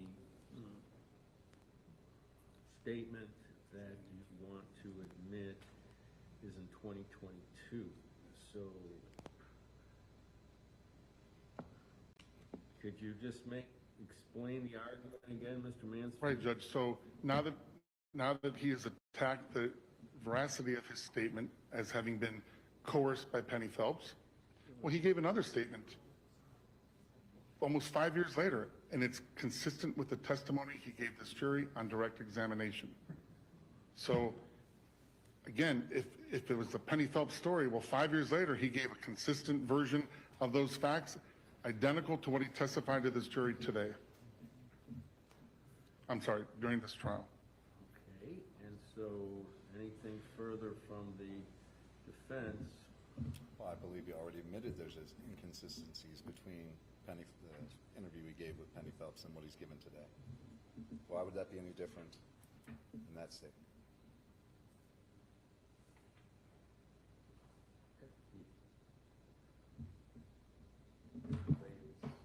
Not the inconsistencies. I believe the whole implication that the defense is wanting to say is it's basically the whole thing is a lie. That it's Penny Phelps' version of events that Johnson has just adopted as his own in so many words, and he's fine-tuned it a bit, Yes. but, Your Honor, Yes, if sir. I may, you know, the statements that he made, you know, again, Penny Phelps's time, yes, we do believe that they were fed to him. However, he's had 6 years now to fine tune those statements. So, again, you know, even all the, yes, he was there. He can draw a map. Yes, he's there. He could do all that. He could do everything that the state's saying. That's true because he was there. That's very simple. And yes, because he was there, he can give all that information and probably keep it accurate. The part that's problem is that Penny Phelps gives him the one key that he needed to get that deal. I'm the getaway driver. Judge, he keeps arguing the very nature of why he keeps arguing that Penny Phelps unduly influenced this defendant. And the rule allows for me to play a prior consistent statement that corroborates his version because the defendant has attacked it as being unduly influenced. Your Honor, if I may, one other thing. yes, sir. Okay, this prior inconsistent statement, I mean, that would make sense if he had actually given that consistent statement prior to Penny Phelps. I'm sorry, prior consistent statement prior to Penny Phelps. Then it would make sense.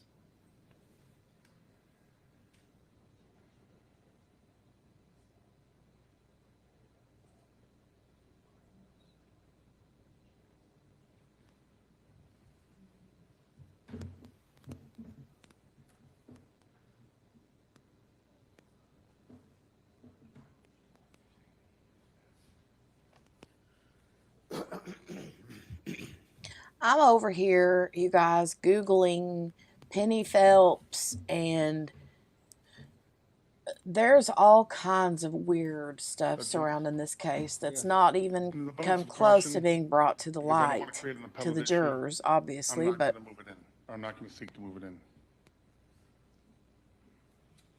I think that's a wise choice. It's because one way or the other, it's a close call. I mean, one way or the other, it's a close call. I truly believe this is the kind of trial that you get one shot at, so I don't want to create that issue. Fine. and Penny May Phelps I ask to just and do you another have standing by? Yes, sir, we do. person.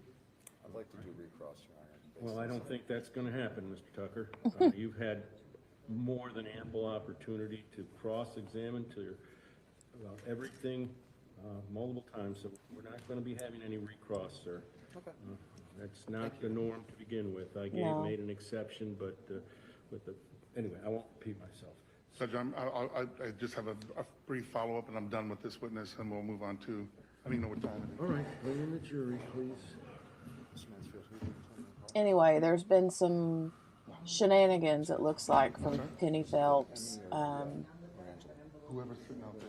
She was dismissed Okay, the as clerk is concerned if there's some exhibit that's in the machine captain for that she doesn't have. egregious misconduct, Very apparently.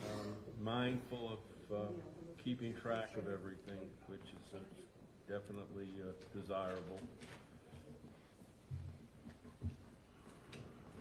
Yeah, lots of weird stuff. Lots of weird stuff. I won't pee myself. Is that what the closed caption said? Oh, because he said I won't repeat myself. I won't pee myself, I promise. Thank you. Please be seated, everyone. Thank you for your patience. We've handled our business and back to the redirect of the defendant. Thank you, The Judge. witness, excuse me. That's I'm sorry, sir. funny. So, picking back up, Mr. Johnson, so just to confirm, when you were approached in April of 22 about working with the state, you gave another sworn statement, Correct. and then you testified to the jury today. Correct. Were you consistent with that statement? Yes. Just 1 second, Judge. Judge, at this time, I have no further questions for this witness. Thank you, sir. Oh, that's funny. And that, Mr. Johnson is like, I'm going to need to approach the bench here. I think I can leave now.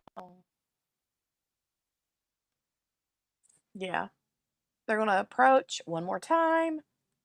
I'm going to fast forward just in case.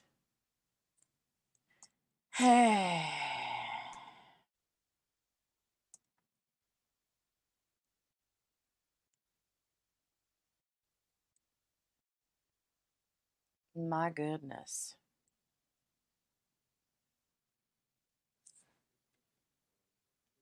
Testimony now. You are subject to recall. So my suggestion is that you maintain Time some contact with the traveling. state to get further details. Understood, Judge. Any other instructions anybody wants at this point? No, sir. I just would, since he's still under potential recall, no talking about the case to anybody outside the courtroom. Yeah, Lee, right? Take care. I'll forget it the next time, though. You'll have to be reminding me. So the state's next witness. Yes, sir. We're going to call Dr. Michael Stackbauer. All right, so now they've got the medical examiner coming in. Oh, thank you, Jesus. So, this medical examiner is going to come in and they're going to go through the whole rigmarole of their CV, how they're this and that, and then they're going to be, you know, qualified as an expert probably and all this jazz. I have to pee. You mentioned that a while ago, Lee, a minute ago, and now I gotta go pee. So I'm gonna go do that, and I'll be right back. Step forward through the gate right there. And if you guys gotta take a potty break too, go. Approach the deputy who's positioned right in front of the witness stand. You stop about right there, turn, face this lady, raise your right hand. Do you solemnly swear or affirm that the testimony you will give in the cause now in hearing shall be the truth, the whole truth, and nothing but the truth, so help you God? Okay, thank you. Have a seat on the witness stand, please.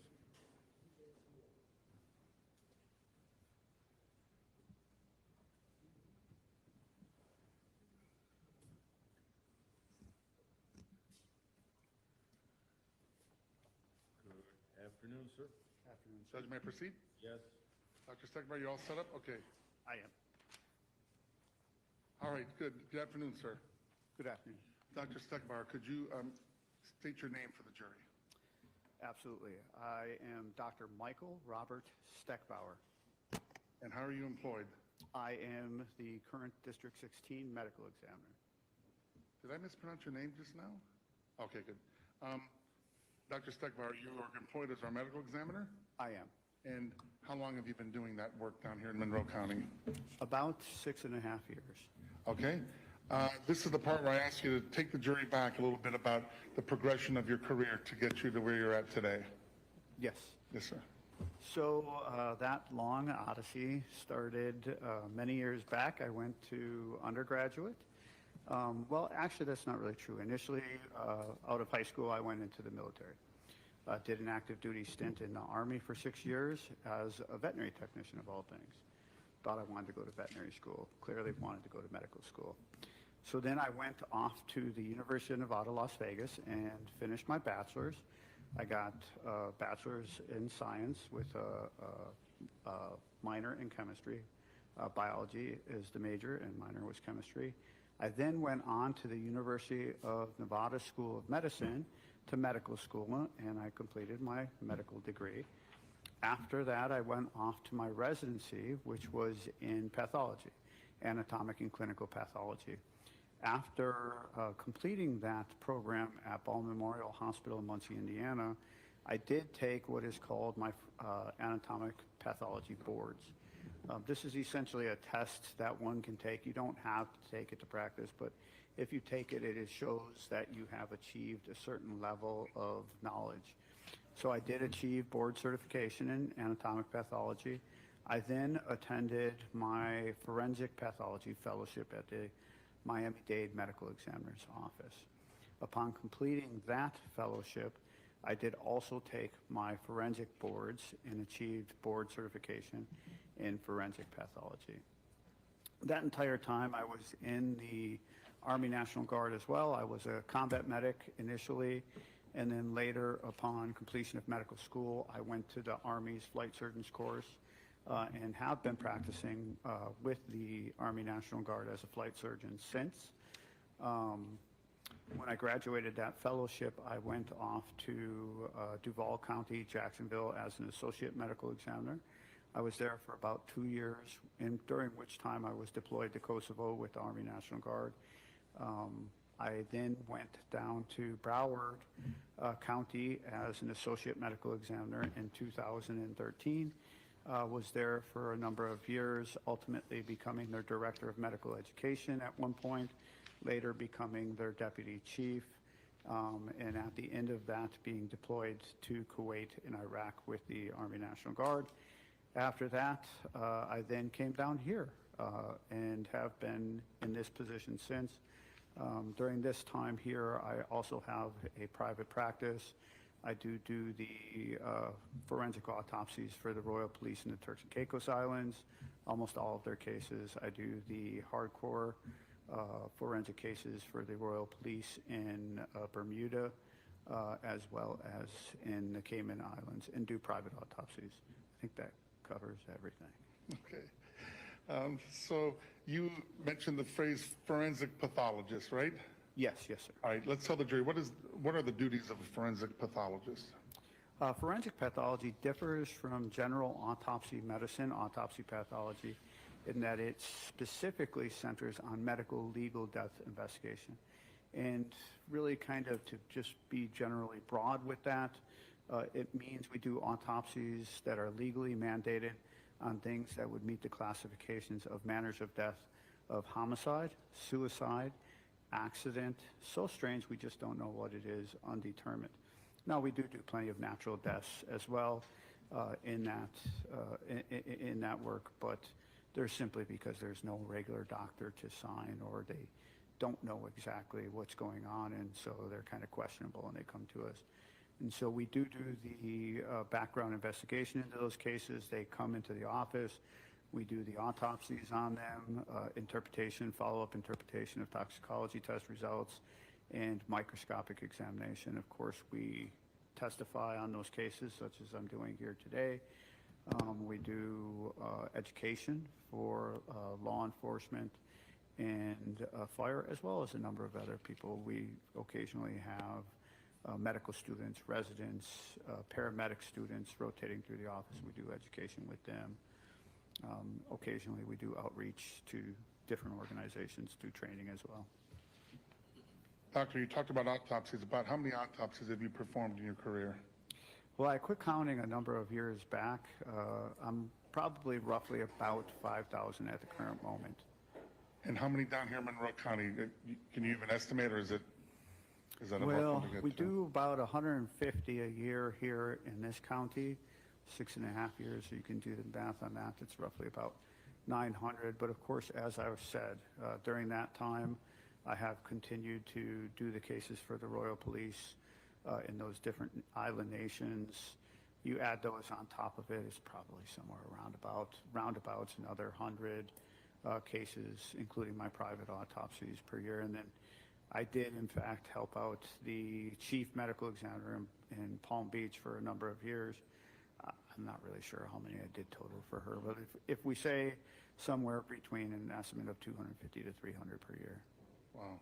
Now, are you a member of any specific groups or specialized groups? Yeah, most pathologists, and specifically forensic pathologists in the United States, will be members of the National Association of Medical Examiners. It's really our only major group. We do have another group, but they're very minor compared to NAME for membership. Almost all forensic pathologists in the state are members of NAME. And then I am a fellow of the American Society of Clinical Pathology as well. Have you ever been published? I have. And when I say published, what are we talking about? Most of the time when you're talking about published, you're talking about either case reviews or full clinical research. And you have been published before? Yes, absolutely. Do you receive continuing education in your field, or is it you've already known it, so that's it? No, there are no current residencies under the guidance of the American College of Graduate Medical Education that are allowed. Hi, to Jake not Hal. do Sorry, I just got continuing back medical in here. I education. was You have to.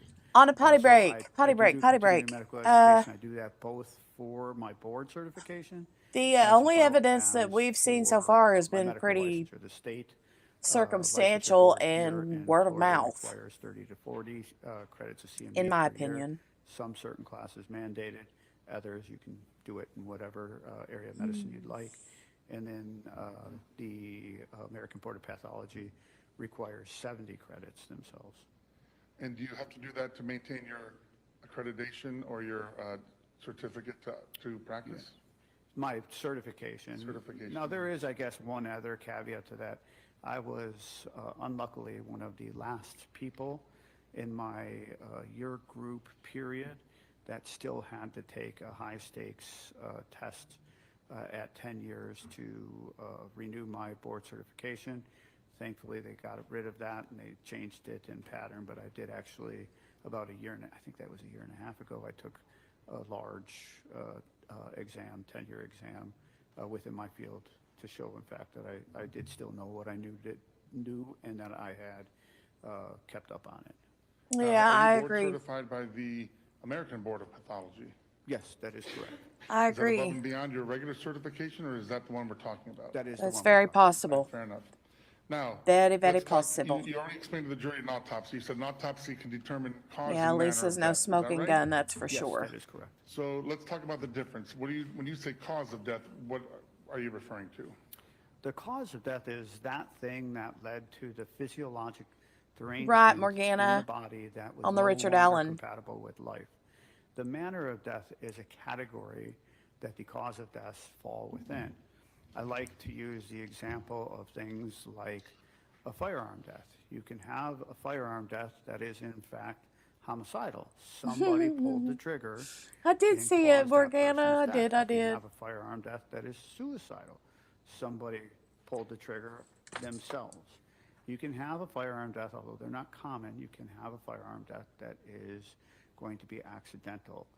The firing pin or something is malfunctioning and the weapon gets jostled, goes off, and the projectile strikes somebody. In that case, that's an accidental death. Now, during the autopsy, you do something called an external examination and an internal examination. Is that fair? That is correct.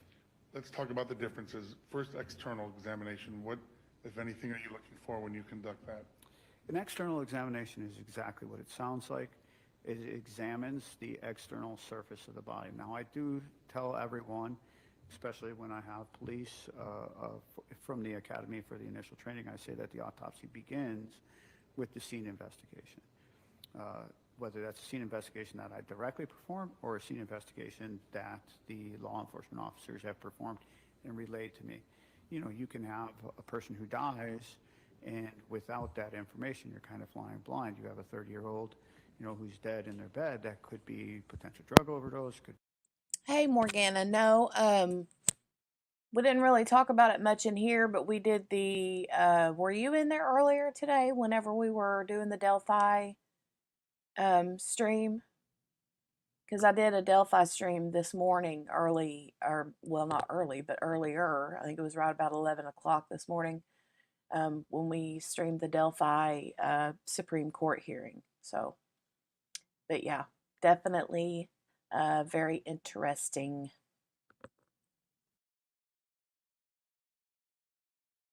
Be suicidal, homicidal, and that investigation that they're performing is helping you to kind of move along the pathway of what may have caused it and what sort of ancillary testing you're going to do. So then we get the body into the morgue, we do the intake, which is weighing the body, doing some photographs, and we examine the outside of the body.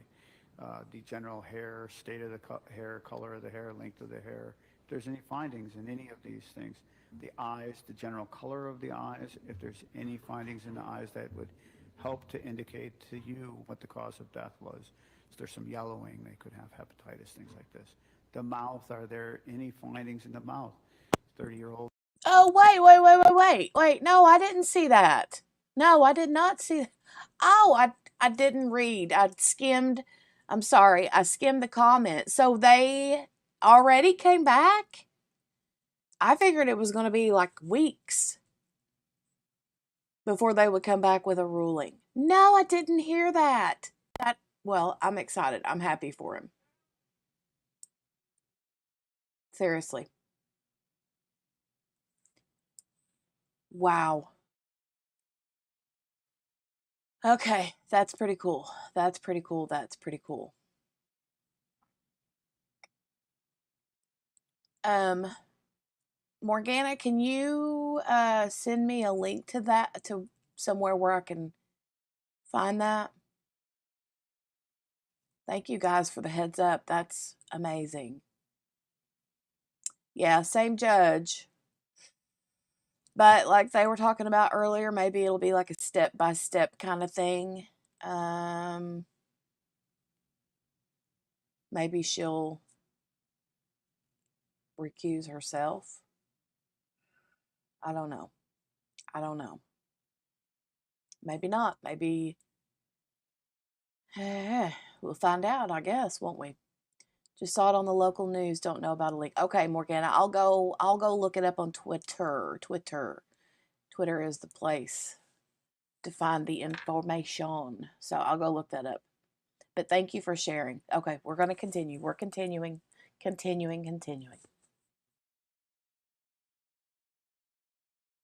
Who comes to you and has no other findings, and the teeth are in very bad repair, you're immediately going to be concerned about things like methamphetamine addiction. So the teeth can actually steer you in certain directions as well. You can find little linear lacerations that indicate a person was punched in the lips pressed against the teeth. You're then going to look at the outside of the body. Any marks, scars, identifying features, any tattoos, any injuries. Look at the genitalia. Are they normal? Are there any findings in the genitalia? And that roughly covers the external exam. Once you've finished the external exam and you've taken photography and documented it, you're going to move on to the internal examination of the body. Internal examination is exactly what it sounds like.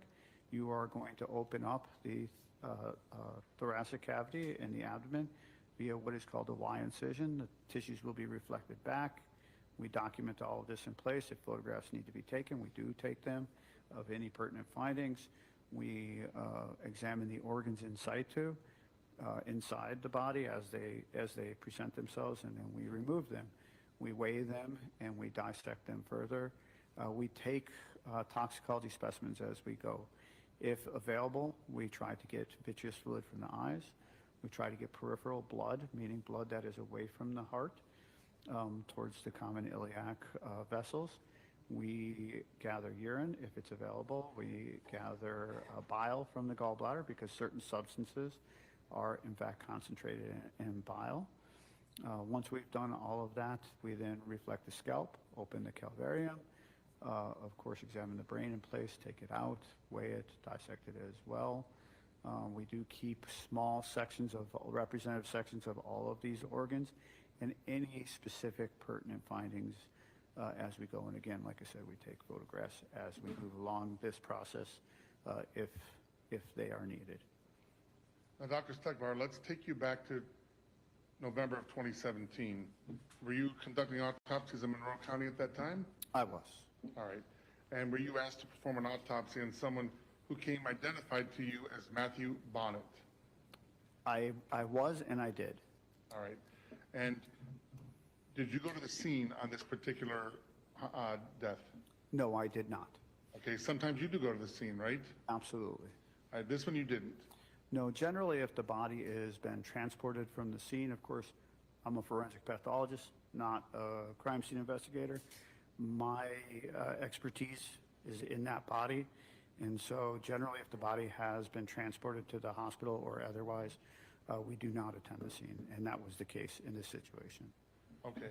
Now the identification of the body was Matthew Bonnett, is that right? That is correct. And you were asked to conduct an autopsy on Mr. Bonnett? I was. And do you recall when you conducted that autopsy? Yes, the autopsy was conducted on the 21st of November at 10 a.m. Is that at your office here in Monroe County? Yes. And were you alone or were you with someone when you conducted the autopsy? Generally speaking, we almost always have a technician, and I would have had a technician on this case. I do believe at the time of this autopsy, Dr. Fasano was present. there were a number of law enforcement officers who were present as well. And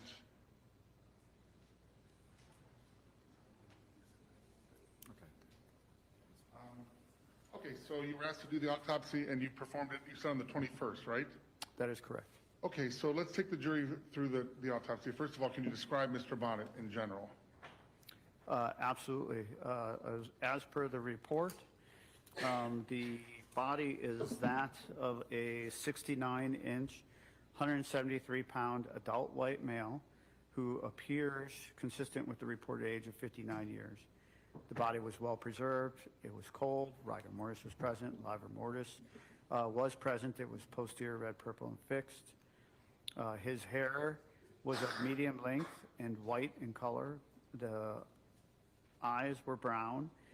The surrounding sclera were not icteric. The conjunctiva were not congested and did not have any petechiae. His nasal bridge is midline. The oral mucosa and frenula were intact, means he didn't have any defects within the mouth.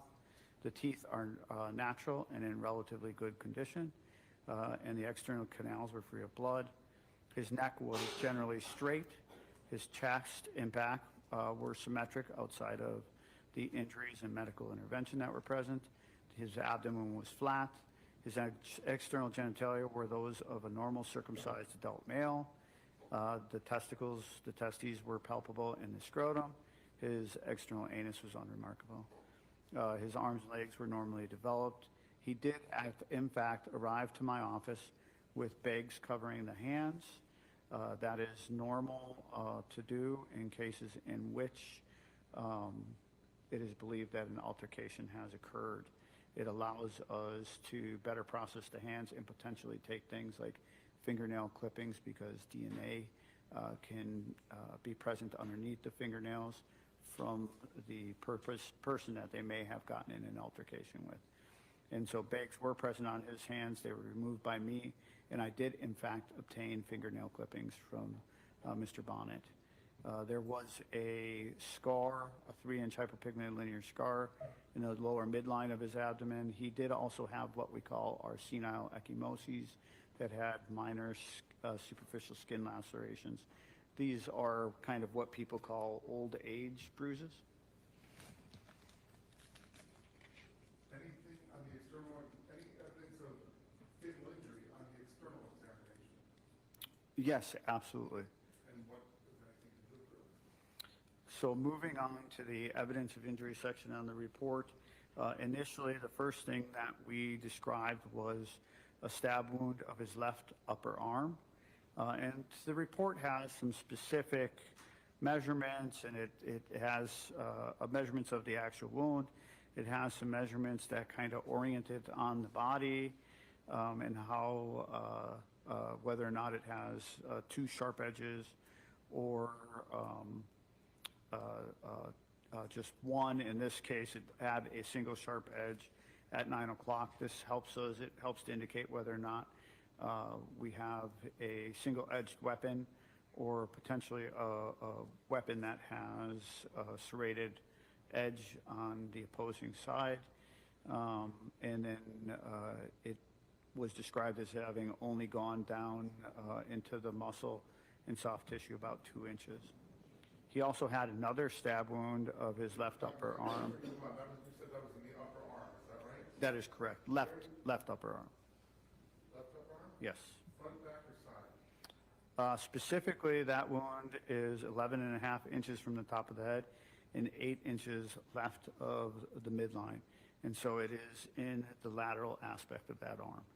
And would that wound have been fatal? No, it would not. And from the, I guess from the cut that was made on the body, I guess when inflicting that wound, can you give us any information on the knife that potentially was used based on that wound? Well, again, as I stated a moment ago, it had a sharp edge that was at the 9 o'clock margin of the wound. And so that is indicative of a weapon that is not double-edged. Now, it doesn't mean that the weapon can't have a side that is serrated, but it does indicate that it is unlikely that it is a double-edged knife. And that's for, as far as that wound, correct? That is correct. Okay. Now, there were other wounds, is that fair to say? Absolutely. There was another stab wound within the left upper arm. It is also to the relative lateral, the outside aspect of the arm. It was T-shaped. It's a 4.3 by 1.5 centimeter stab wound. It was 14 inches from the top of the head and 11.5 inches left of the midline. That stab wound went down about 3 3/4 inches into the muscle and soft tissue of the left upper arm. So that's a decent distance. You think about that, 3 3/4 inches is right about there. And again, that's in the upper left arm, near the other wound? Near, yes. Okay, and that was in the arm, but that wouldn't have been fatal. No. Okay, let's go on to the next. The next wound is a stab wound of the mid-back. This wound specifically is a 3.2 by 0.5 centimeter stab wound. It is 18.5 inches from the top of the head and 1 inch left of the midline. And again, it is in the left side of the mid-back. It's oriented from 9 o'clock to 3 o'clock and reapproximates to 3.3 centimeters. These are just things we use when we describe the wounds. The path of the wound extends down into the posterior aspect, the back of the left side of the chest at the 10th and 11th ribs.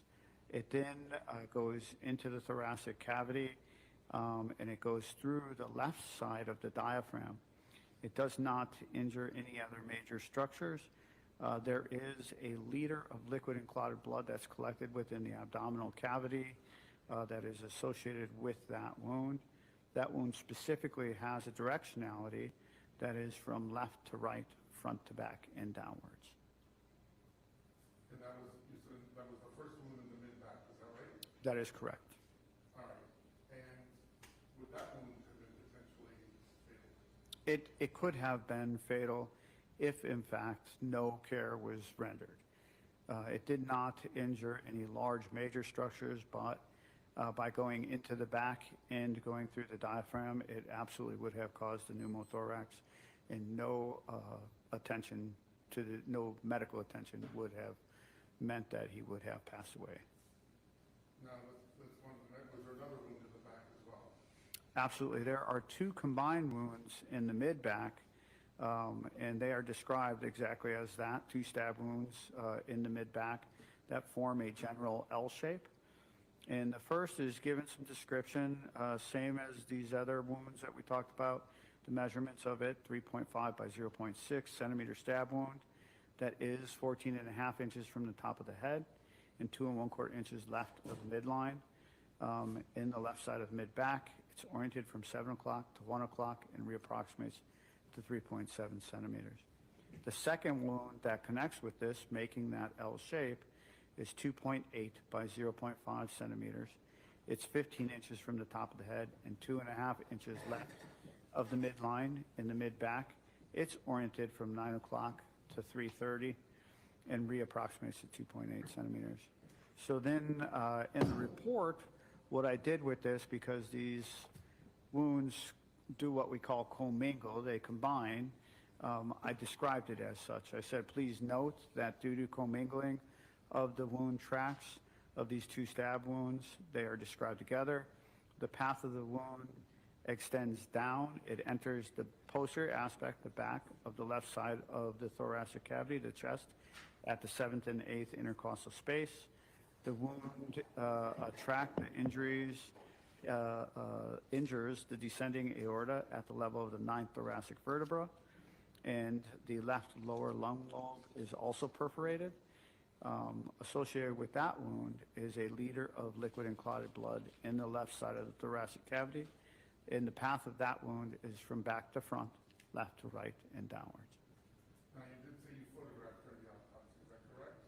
I did. All right. Judge, have you already shown defense counsel was marked as Quebec composite 4 photos in it? May I approach the witness? Yes. Let's kind of take a look at those 4 photos and tell me if you recognize them. So far, yes. Let me look at the rest.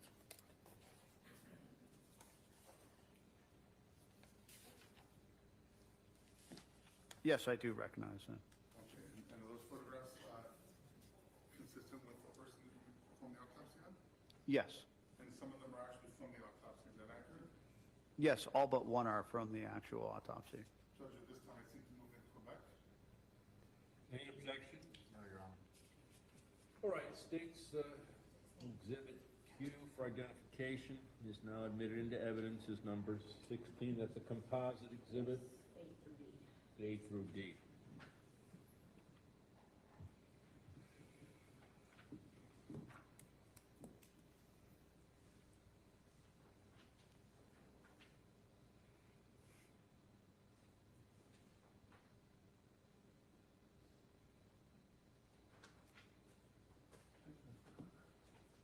All right, Dr. Stegmaier, so This guy has that awkward smile, like judge by a public to the jury. smiles at awkward moments, you know? Jury, the first photo, and that's Dr. Stegmaier. Hey, Mary Lou, This is welcome. a photo that law enforcement frequently sends us. We ask for something for an identifying image of the decedent when they first call us. If they have a driver's license, they send us a driver's license. If not, they will send us a copy of their screen, the computer screen. We always call it a David photo. So does this help you in the identification process? It does. It helps them in the identification process. Now, let's talk about the wounds that you just testified to. I'm going to show them this one next, Dr. Stegmaier, just so you understand. And then if you could just tell the jury what they're going to see in this photograph, or these two photographs. So what you're seeing in these two photographs is you're seeing one of our standard photographs of the lower half of the back of the decedent. But you're also seeing one of our other standard photographs of the upper half of the back of the decedent. And in that upper half, you can see that there are two injuries of the back. You don't see them as well because this is a general overall photo. Those photos are taken much closer as well. Does the picture of the back kind of elucidate where those stab wounds were that you were testifying to? It does.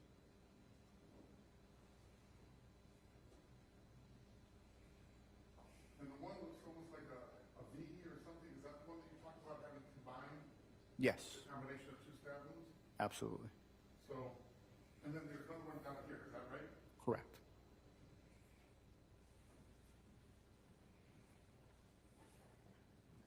All right, so let's talk about this one here. This is going to be D in the composite, Yes. okay? If you want to narrate it while I show the jury. Sure. So this is exactly what I was talking about. We did, in fact, do a close-up photo of those injuries with what is called an L ruler. It's a legal ruler. But there is also another photo there. This is as the tissue has been reflected away. That photo is actually of the injury from one of the stab wounds of the arm. It's showing that it goes into the deltoid muscle. That's this one over here. Yes, that is correct. So one's a real up close and personal look at the arm injury, and the other one is a closer look on the two back stabs. Correct. Am I saying that accurately? Yes.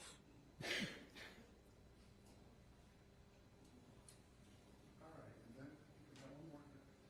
Dr. Stegmaier, were you ever provided with a weapon in this case to examine? I was. Here's what the jury's going to see in this one.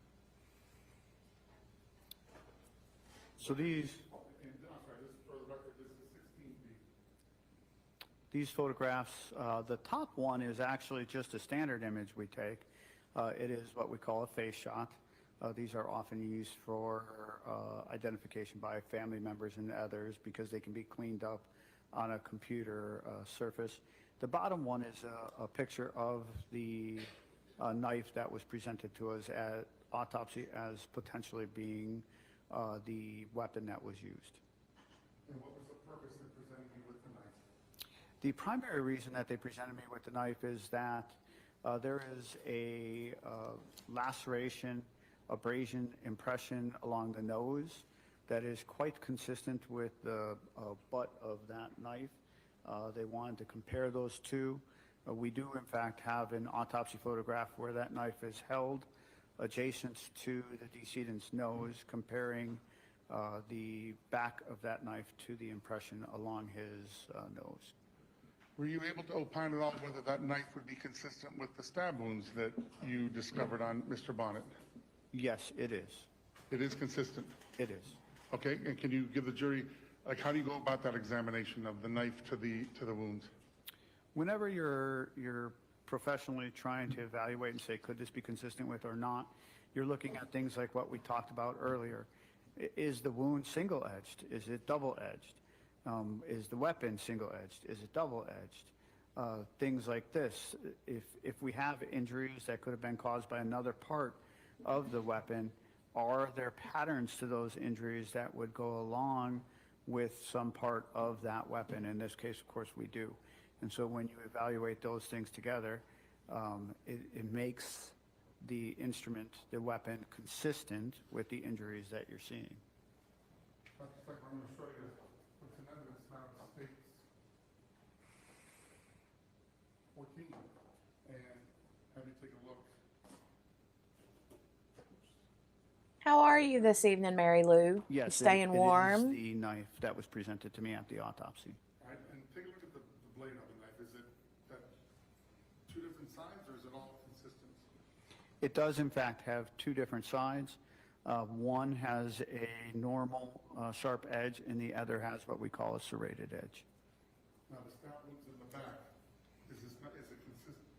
Are those injuries consistent with having been caused by this knife? Yes, And what about the ones in the arm? yes.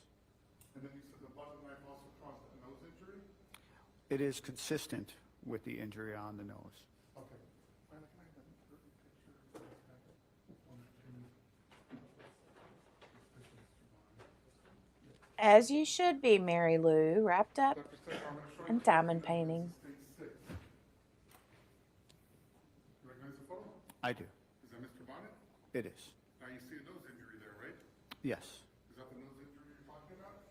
it is. And you said it's consistent with having been caused by the butt of the knife? It is. This photograph does not depict the pattern well. There is another photograph that depicts it much better.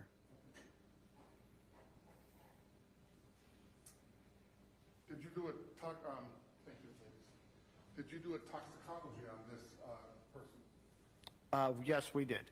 And when I say a toxicology, what exactly am I talking about? It means that we did, in fact, obtain the specimens that we spoke about earlier. We did, in fact, obtain blood from the iliac vessel. We did obtain urine, bile, and vitreous fluid, and we did send those off to the University of Florida Toxicology Lab in Gainesville for testing. And did you receive those results? We did. And what, if anything, did that test reveal as far as what was in Mr. Bonnett's system? So the test revealed that his blood was, in fact, positive for ethanol, alcohol, at 140 milligrams per deciliter, or 0.14 grams per deciliter. And they do that conversion because it helps people to understand it. When you say 0.14, you can compare that to your reference range of 0.08 being the legal limit for driving while intoxicated. And so it kind of gives you just a general reference, and that's why they do that. The blood was also positive for cocaine at 301 nanograms per milliliter. This is important because cocaine is one of the fastest metabolizing drugs in humans. Almost all parent cocaine will have been metabolized to its metabolites within about 15 to 25 minutes. So having parent cocaine is significant in that it means that that cocaine would usually have been taken within the last 15 to 25 minutes. Otherwise, we would only have metabolite. We also have coca-ethylene, which was positive at 421 nanograms per milliliter. This is important because it lets you know that there has been some metabolism time between the alcohol and the cocaine. Those two combine together and create the metabolite coca-ethylene. Benzolecagnin was also positive in the blood. That is the primary metabolite, active metabolite of cocaine. It was present at a level of 1,958 nanograms per milliliter. And then when we look at... Hold on, let me ask you a quick follow-up question. On the cocaine, were you able to, by the levels of these various breakdowns, I'm not going to try to pronounce them, but are you able to tell how recently he had used cocaine prior to his stabbing? Right. So just to correct myself, it's 1,968 grams. Should have used my glasses, clearly. Just want to make sure I said not 1,958, it's 68. And yes, as I was describing earlier, we can say that at least the cocaine itself was used within roughly 15 to 25 minutes of his death, because again, we had parent cocaine in the blood. And that's indicative from the cocaethylene? From the cocaine itself, Oh, because from the again, cocaine itself. cocaine metabolizes relatively quickly, and so if you have parent cocaine in the blood, that means that cocaine was ingested or used within the last 15 to 25 minutes. The metabolites could in fact be due to the ingestion or use of the cocaine that we're seeing that's still in the blood, or they could be metabolites that are partially due to prior use as well. I cannot say that. So the parent cocaine, the fact that it's in the system, would give you that time estimate of the last 15 to 20 minutes because it metabolizes rather quickly. Correct. All right, let's go on to the presence of any cannabinoids. Okay, I so. was going to offer you my glasses. Yeah, might as well. See that? There are cannabinoids present in the urine as well. They're positive. It is important to understand that urine indicates past use. Urine does not indicate current use. Blood indicates current use. And there were no cannabinoids identified within the blood. They were only identified within the urine, which again means past use. Past use not present at the time when he was stabbed. Correct. All right, so then, anything else of evidentiary value from the toxicology report? Well, there are, I mean, it just depends on the questions that would be asked.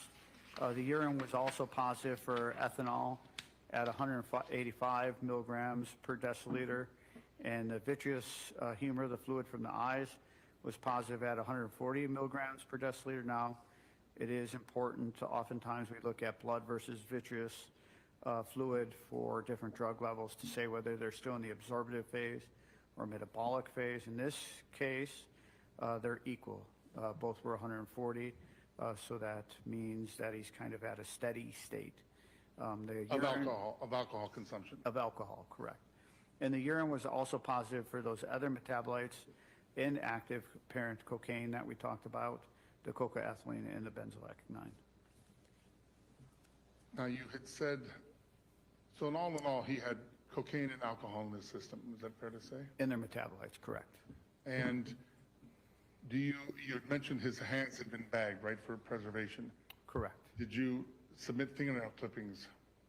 I did, in fact, turn them over to law enforcement. Okay. Law enforcement then submits those fingernail clippings. Did you provide them to law enforcement for further testing? I did. And did you also provide a DNA card for Mr. Bonnett for further testing? I did.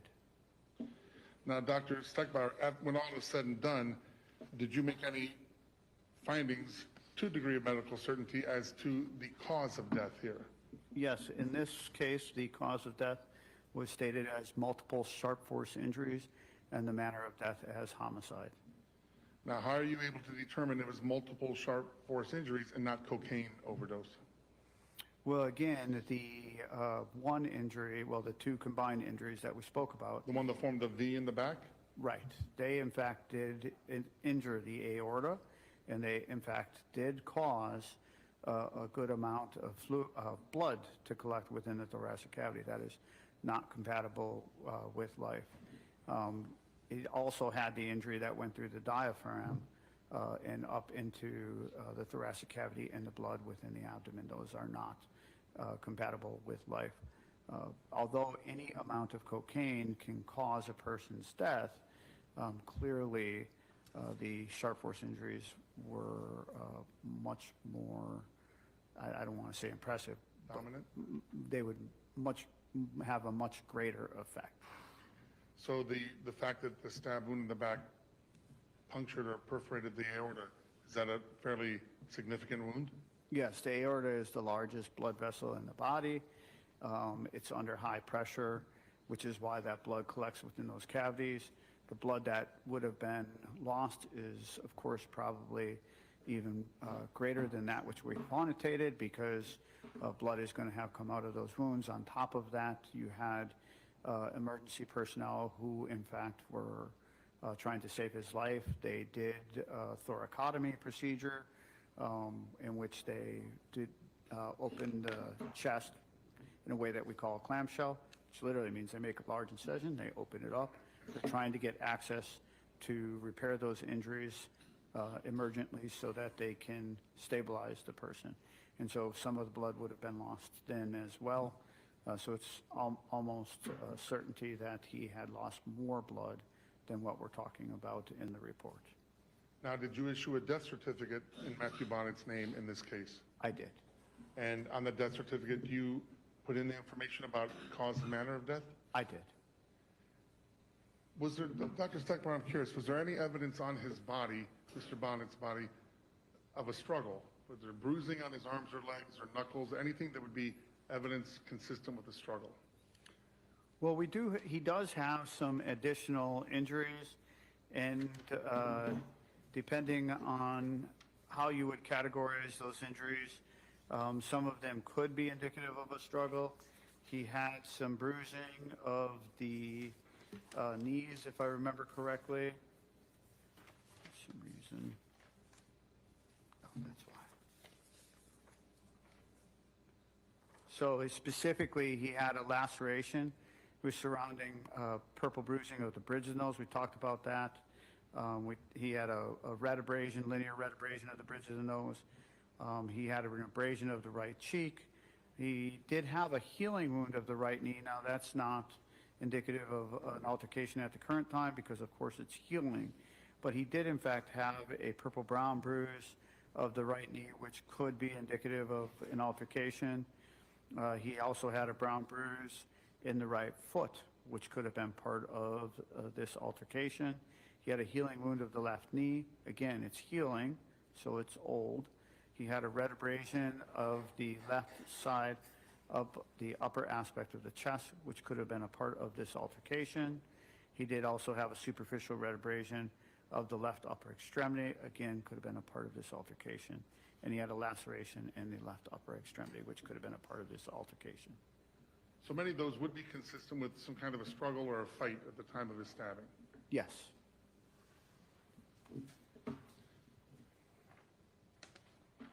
Judge, if I just may have 1 second.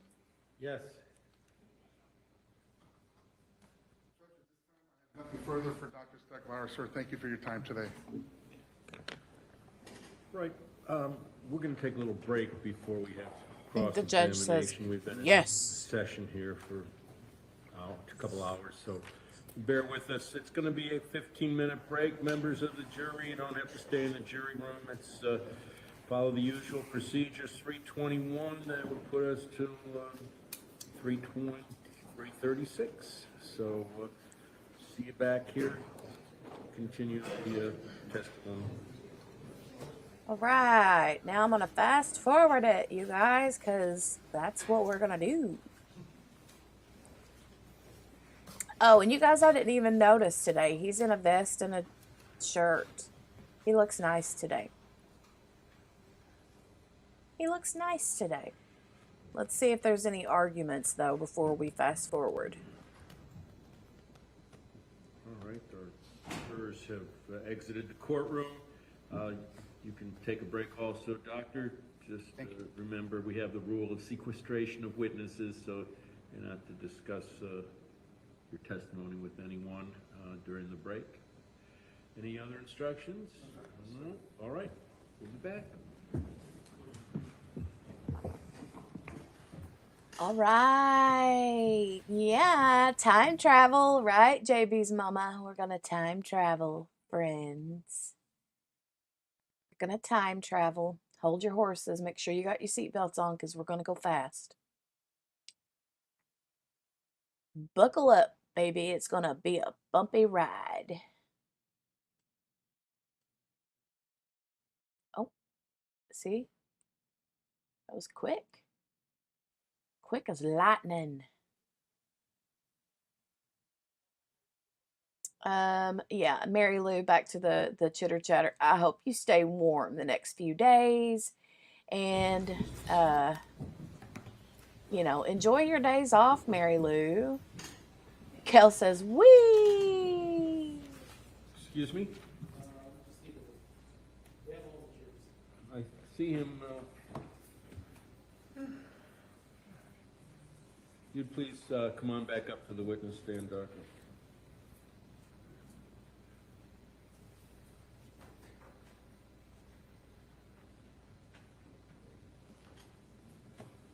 Okay, welcome back. The jurors brought in, you're still under oath. Good. No, thank you for asking. Everybody's here who should be. Bring in the jury, please.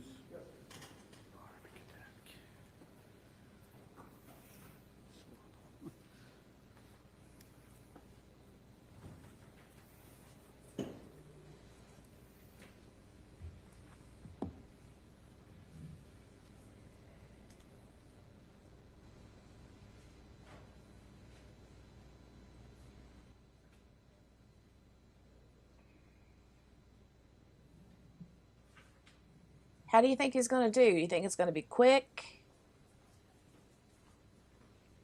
Oh, Morgana says, I about fell out because my hands were full of pizza and I couldn't hold on. Oh, no. Oh, no. Enjoy that pizza. We're going to have quesadillas tonight. Yes, we are. Thank you. Please be seated, everyone.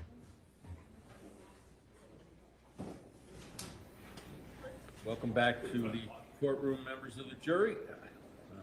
We have the witness back on the witness stand, remain under oath, so let's... Judge, I'm done with the witness.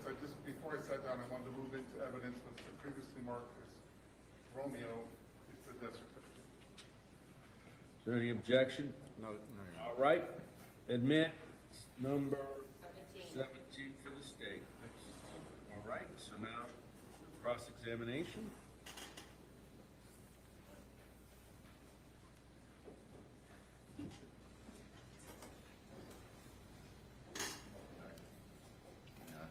forgot to say good afternoon when I came in. I was such a rush.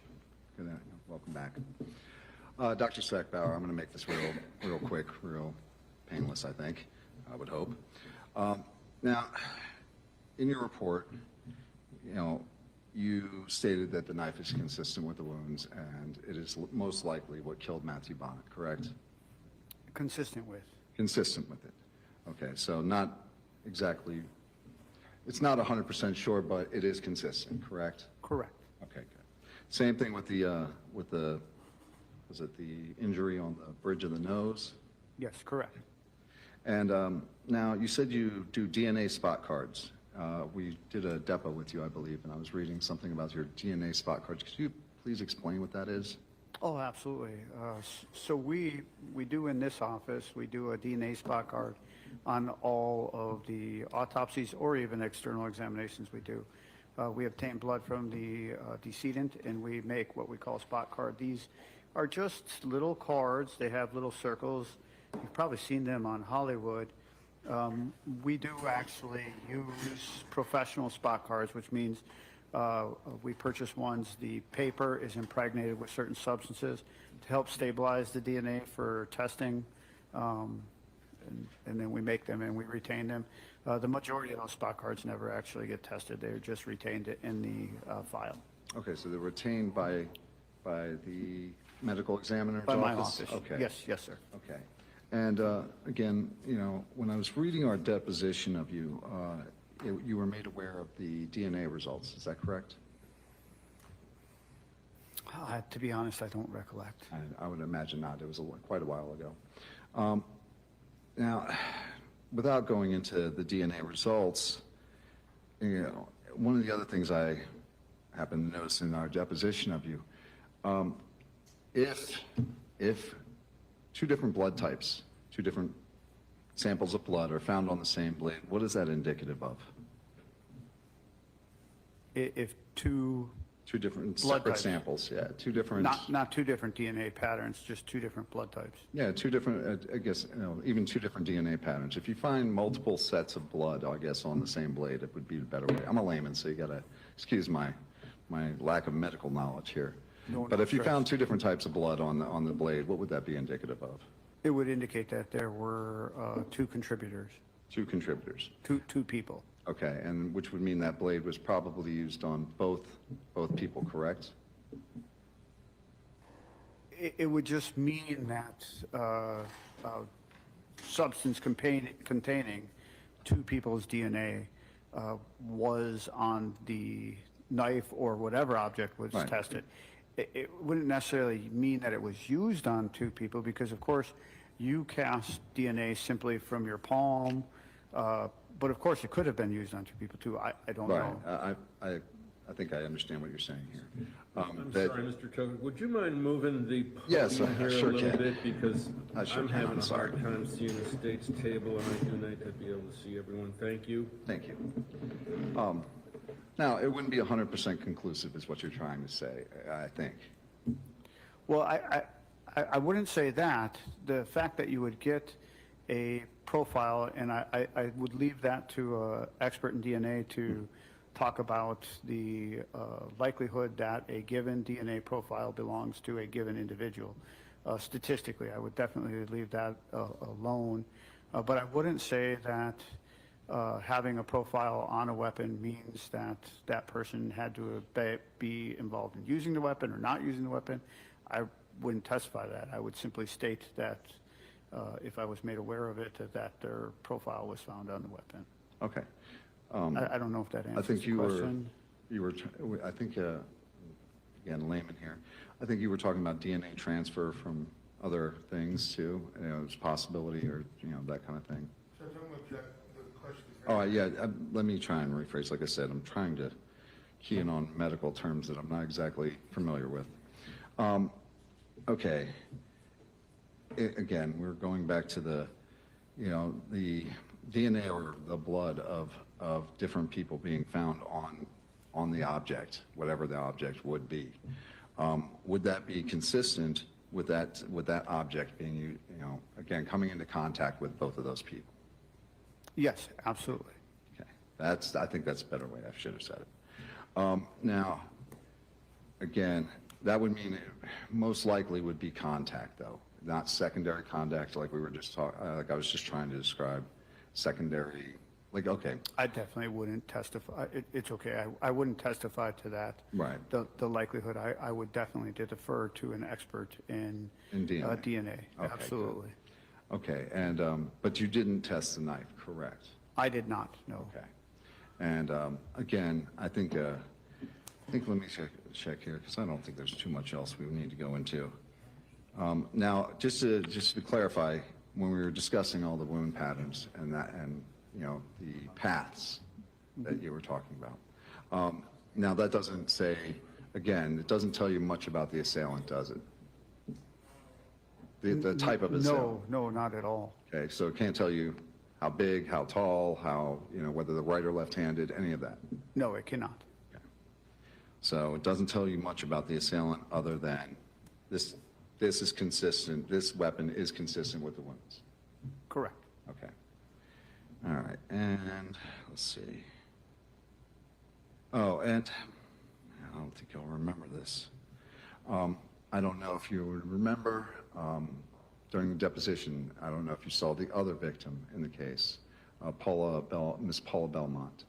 They showed you laceration, they showed you a neck wound. Well, I'll listen to the question, but Oh. Let me try and get to a question that's a little bit quicker and easier here. Were you shown pictures of the victim, the other victim, Paula Belmont, when you were doing I don't the depo? recollect. I had a feeling it was a long time ago. Okay, and I'll tell you, there's not much else I think we need to go in with you. Doctor, thank you for your time. I think we've addressed everything that we need to, so we can be excused. I'm done with my cross. all right, thank you. Is there any redirect? Yes, Dr. Stefano, the knife that I showed you, the one with the red and black handle, the one that's in evidence. Yes, Is that consistent with having inflicted the wounds in Matthew Bonnett's back? it is. Now, that knife has a serrated side and a straight edge or a smooth side, right? A sharp edge and a serrated edge, yes. Sharp edge on one side, serrated edge on the other. And is that reflected in the wounds that you see in his back? Yes. So I guess one side of that wound has a serrated pattern and the other side has a smooth Yay cut? that you didn't have to Well, the cook real more, primary Hannah. thing is that you have a single sharp edge. Serrated wounds, serrated weapons can make specific patterned wounds. These wounds did not have a specific pattern that is directly associated with the serrated edge, That sounds yummy just too. with not having two sharp edges. Okay, so ultimately though, that knife that is in evidence, you said is consistent with having inflicted the wounds in Matthew Bonnett. It is. Okay. See you later, Gail. Have a good evening. I don't have anything else for you, Dr. Steckelberg. Thank you, sir. Thank you. All right then. Thank you, sir. You can step down and be excused. Thank you, Your Honor. Well, that was pretty quick. That was pretty quick. I don't think that they've got any other witnesses for today, do they?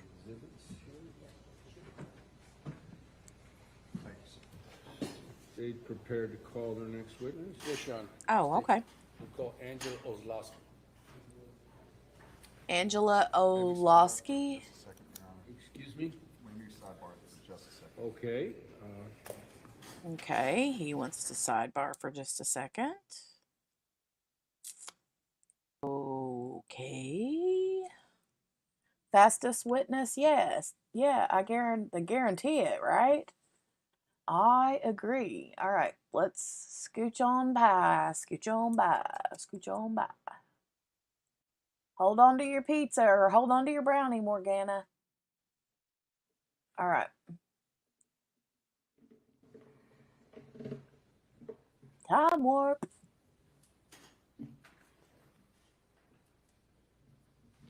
You please come forward, ma'am. Would you approach the deputy there? Stop. Face the clerk. Raise your right hand.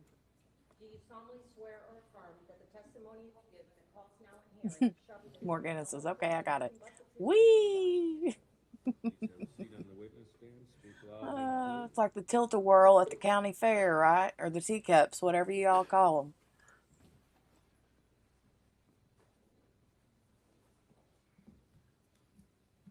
Permission to proceed, Your Honor. Yes. Good afternoon. Good afternoon. Please state your name and spell your last name for the record. Angela Oslowski, Oslowski, And where are you currently employed, ma'am? with the Florida Department of Law Enforcement in the Fort Myers Regional Operations Center. How long have you been so employed in that capacity? Since January of 2016. Okay, and what is your position with the Florida Department of Law Enforcement? I'm a crime laboratory analyst in the biology section. Okay, would you please be so kind to explain for the jury your educational background? So I have a Bachelor's of Science in Biochemistry Forensic Science from Suffolk University in Boston, Massachusetts. And I have a Master's of Science in Forensic DNA and Serology from the University of Florida. What are your duties as a crime laboratory analyst in the biology section at Florida Department of Law Enforcement? So as a crime laboratory analyst in the biology section, I analyze items of evidence for the possible presence of biological material, collect samples for DNA analysis, interpret my results, write reports, and testify in court as needed. What, if any, specialized training do you have for your position as a crime laboratory analyst? So with the Florida Department of Law Enforcement, I underwent a two-part training program in which first I learned about the serological processes or the testing for biological material. I took written, oral, and practical examinations and then did supervised casework under a qualified analyst. And then the second part of my training was for the DNA analysis process. And I also did written, oral, and practical examinations, and then the supervised casework under a qualified analyst for that portion as well. Okay, and as a crime laboratory analyst for FDLE, do you have an occasion to perform DNA testing? Yes, I do. And approximately how many times have you performed DNA testing in your career as an analyst for FDLE? I would say it's at least been over 5,000 samples. Okay, over 5,000 samples? Yes. And how long have you been performing DNA testing? So since November of 2017 when I completed my training. In addition to your background training, do you undergo any proficiency testing? Yes, I do. Please explain to the jury what type of proficiency testing you undergo. So twice a year, I will get samples from an outside laboratory in which they know what results are expected from the samples that I'll be working. I work them as if they're regular casework samples. I'll obtain results and report my results to them, and this will test my ability to do my job as well as the DNA analysis system. Have you ever been qualified as an expert in DNA testing? Yes, through the Florida Department of Law Enforcement. And have you previously testified in court as an expert in DNA testing? Yes, I have. Approximately how many times? Approximately 25 times. Judge, at this time, I would ask the court to recognize Ms. Ozlowski as an expert in the area of DNA testing and analysis. Any objection? No, Your Honor. Recognize the witness in that area of expertise. Thank you, Your Honor. Ms. Ozlowski, please explain in layman's terms as best as you can, what is DNA? So DNA stands for deoxyribonucleic acid. It's the basic building block of all human beings. You get half of your DNA from your mother and half of your DNA from your father, and it's essentially what gives you your height, eye color, hair color, things of that nature. Greater than 99% of your DNA will be the same among each person, and less than 1% is what varies among each person, other than identical twins, which will have the exact same DNA types. Were you asked to perform DNA testing in this case? Yes, I was. Please explain for the jury what type of, or what method of DNA testing you utilized in this case. So I test for something called short tandem repeats, which are actually short segments of DNA that each person has, but what varies is how often these short segments repeat. So for example, since I get one type from my mother and one type from my father, at one location I might have 11 repeats and 12 repeats, and then another person might have 9 and 10. And I actually test 21 of these different locations. Okay, and what method of DNA, what are the steps used in short tandem repeat DNA analysis? So there are 4 steps. So first, I will either collect a sample from an item of evidence or take a cutting from an item of evidence, and this will get heat and chemicals, and this helps break open the cells so I have access to the DNA within it, and it also helps clean up the sample. Next, the sample will go through something called quantitation, in which we'll see how much DNA is actually present already in the sample. Then the sample will go through something called amplification, in which those 21 short tandem repeat locations will be amplified millions of times. And this way, during capillary electrophoresis, which is essentially a part of the process that separates the DNA out by size, so that way I can then look at it on a graphical type of form, so I can interpret the DNA results. Thank you. And as an analyst, what procedures do you take to assure the quality of the testing? So when looking at items of evidence, I ensure that I use a face mask, hairnet, lab coat, disposable gloves, and then every area and utensils are cleaned with something called cavicide that will remove DNA. And then during each step of the process, something called controls are used to ensure that each step of the process is working correctly. Please explain for the members of the jury, what are controls? So controls are there'll usually be a positive and a negative control. So a positive control will contain something that I'm expecting to get a result from, and it'll get say the chemicals or whatever part of the process that I'm utilizing, and it'll get all of those elements. And I'll expect to get a result from that, and that shows that everything or all the reagents in that step of the process was working correctly. And then the negative control will still get all the reagents, but nothing else in it. So that way I would expect to just still get absolutely no results obtained for that, just to show that nothing extra was added in at any point. Is the laboratory where you conduct your testing at, is it accredited? Yes, it is. Okay, from who? From the American National Standards Institute of National Accreditation Board. And for the jury's knowledge, what does that mean? So that means that my laboratory is following a set of certain high standards that are set forth in the forensic and scientific community. Once you finish your DNA analysis process, what types of results can you obtain from your procedures? So after doing that 4-step process, I can get something called a single source profile. in which I have DNA at all 21 locations, where I would say it's a complete single source profile. So that indicates that I got information at all 21 of those locations, and it's indicative of one individual. I can also get a mixed DNA profile, in which I have DNA results that indicate there's more than one individual that's present. I can also get DNA results that are too limited to interpret, which means that I had some information that was obtained, but because of its limited nature, it's not enough to say how many individuals are present and to do any comparisons to. I can also get DNA results that are too complex, in which there are more than 4 donors present, and therefore I really truly can't say how many individuals are in the sample, and therefore I cannot interpret that as well. And then I can also sometimes get a mixed DNA profile, but there's one clear high donor, and the information for the additional contributor is very limited. And so I can call that profile, I'll say it's a major DNA profile that was obtained, and I can do comparisons to that high profile that's present. Okay, and what are your results used for? So the results from the evidence samples are used to then compare to standards or known samples of DNA collected from individuals. Explain for the jury what are standards. So a standard is usually collected as a buccal swab, which is a swab directly from an individual's inside cheek or buccal cells, or it can also be blood stain card or blood. And this is to represent, so it'll go through that 4-step of the DNA analysis process in order to get a DNA profile to represent that person's DNA. Okay, and did you receive standards in this case? Yes, I did. Would you please explain or tell the jury what standards you utilized in this case? Is it okay if I refer to my notes just for Yes, the if it'll refresh your names? recollection, Your Honor.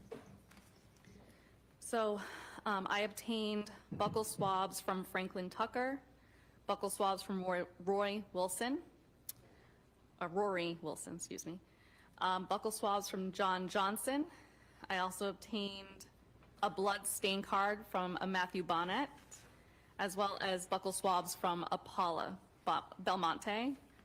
And then I believe I also got buccal swabs represented as being from a Roger Raggett. And did you do the testing and compare those buccal swabs compared with other items? Roger of evidence? Rabbit. So in this case? Yes, so for each of those samples, it went through that 4-step of the DNA analysis process, and I was able to get complete DNA results from all of those standards to represent individuals, and then comparisons were made to question samples in this case. Okay, now, talking about the results, what are possible results as a result of your testing? Is there things that, for instance, explain to the jury what does inconclusive mean to you? So inconclusive, so when I'm doing a comparison to a DNA profile from a questioned item of evidence, in which I have results that are comparable or interpretable, I then do a comparison to a standard, and sometimes when that comparison is done, the result is it's inconclusive.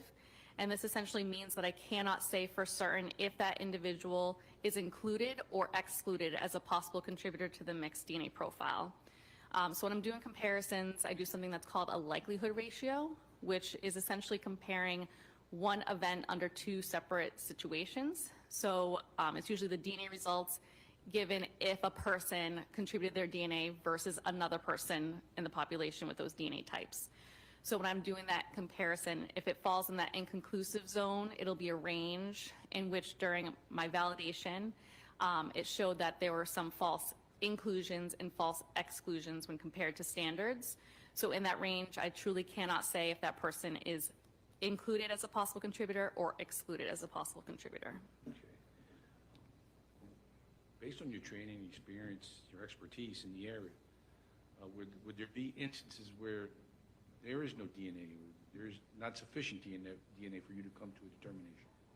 Yes, sometimes with items of evidence, as I said, the DNA might just be too limited, so I can't do any comparisons to it, or other times even with a mixed DNA profile, there might be information for a contributor or one of the individuals that makes up that mixed DNA profile that is higher and easily comparable to, and then sometimes there might be a second or third donor that's a little bit more limited in nature and has less DNA types present.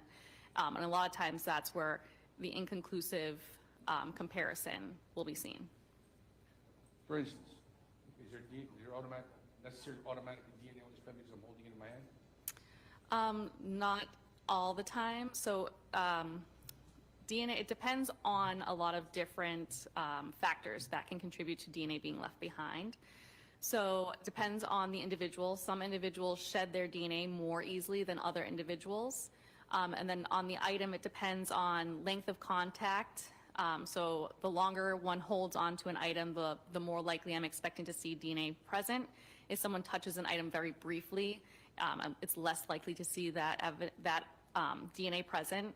Also, depending on the item, the DNA that's possibly already on that item, as well as the item itself. If it's a smooth item, less DNA usually gets left behind versus a rough item, because rough surfaces will kind of slough off more DNA. So it really depends on many factors. Okay. If a person had gloves on, would that affect the DNA analysis? Yes, that can affect leaving DNA behind. And it would mean it would be less likely that DNA would be left or present on a particular item of evidence that you were asked to examine, correct? Yes, that's possible. Judge, may I have a moment? Yes.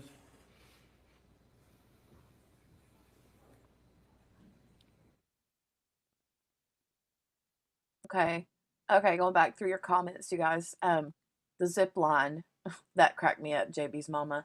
Mrs. Lasky, I think you said Mr. Tucker was one of the standards that you received in this case, correct? Correct. And there were inconclusive items that you could not include him in with respect to certain pieces of evidence. Is that fair to say? Some of the items that I did do comparisons to his standard were inconclusive, and I could not say whether he was included or excluded as a possible contributor to those items. Nothing further from this witness. Thank you. Okay. Yeah, there we go. So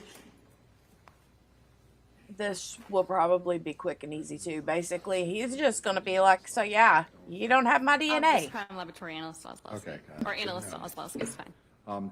Did you get the subpoena that I tried to send? I don't think so. Okay, just check. Maybe I had the wrong email, whatever. Okay, so we just heard the prosecutor go over the explanation for inconclusive results. Now, did you get some conclusive results in this case? So there was some DNA evidence that I compared the buccal swabs, and he was excluded as a possible contributor to those DNA profiles. Okay, and would that DNA profile include the knife that was tested in this case? Is it okay if I refer to the notes for Yeah, all those please.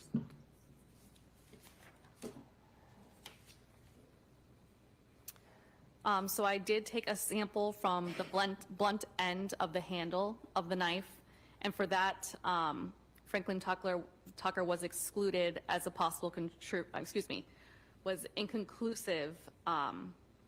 So he failed to demonstrate sufficient statistical support for inclusion or exclusion to that item.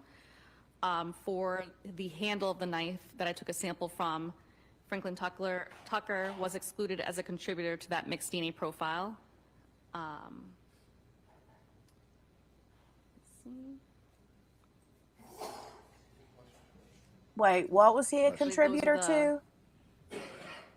I gotta rewind that, guys. I'm Samples that I sorry. took from the item, other than I did take 2 areas from the, those were the, let's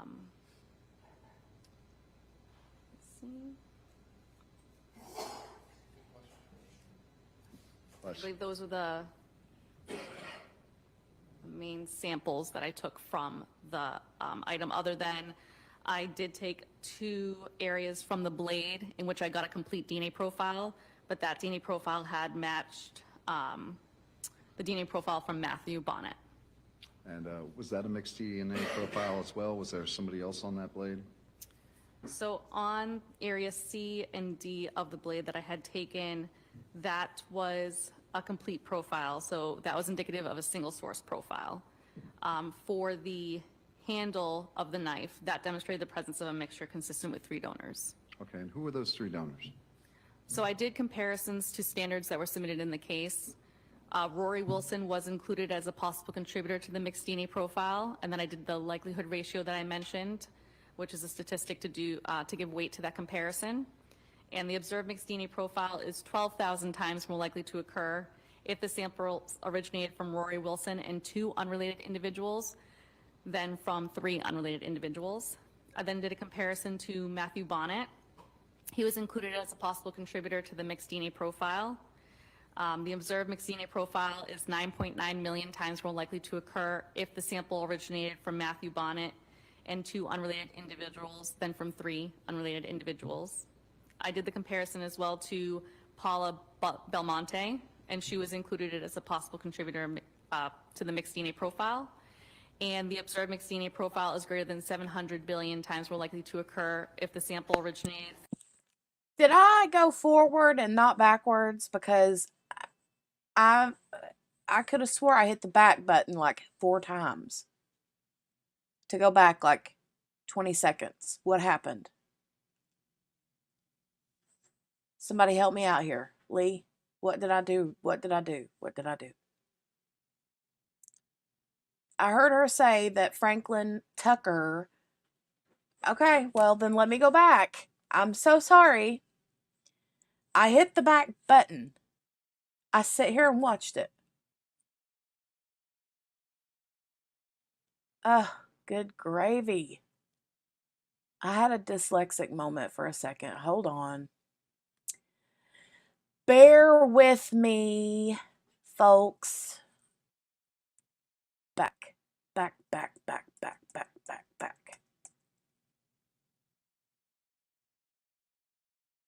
I did the likelihood ratio that I mentioned, which is a statistic to give weight to that comparison. And the observed mixed DNA profile is 12,000 times more likely to occur. The sample of Tucker was excluded of the Tested in this case. Sorry, Is guys. it okay if I refer to the notes for? So sorry.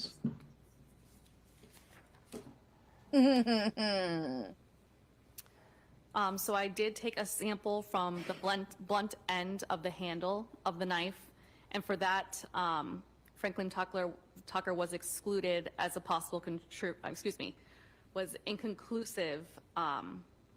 So he failed to demonstrate sufficient statistical support for inclusion or exclusion to that item. For this the one. handle of the knife that I took a sample from, Franklin Tucker was excluded as a contributor to that mixed DNA profile. I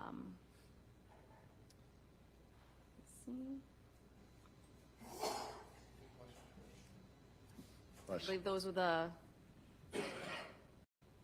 main samples that I took from the item, other than I did take 2 areas from the blade in which I got a complete DNA profile, but that DNA profile had matched the DNA profile from Matthew Bonnett. Okay, well then I Was missed that it. a mixed DNA profile as well? Was there somebody else on that blade?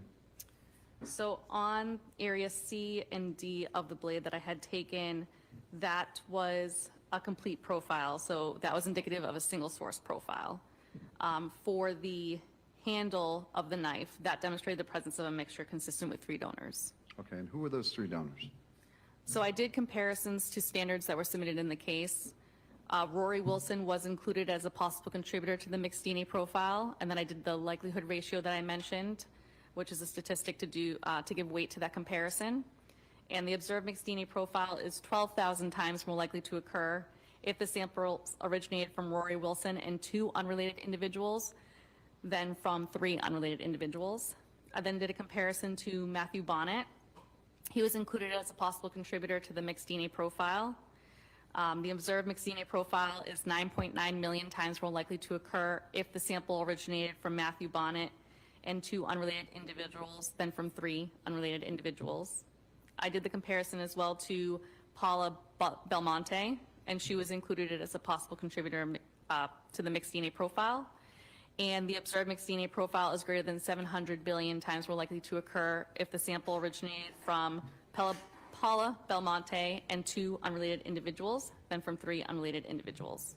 And then I also did comparison to John Johnson, and he was excluded as a contributor to the mixed DNA profile.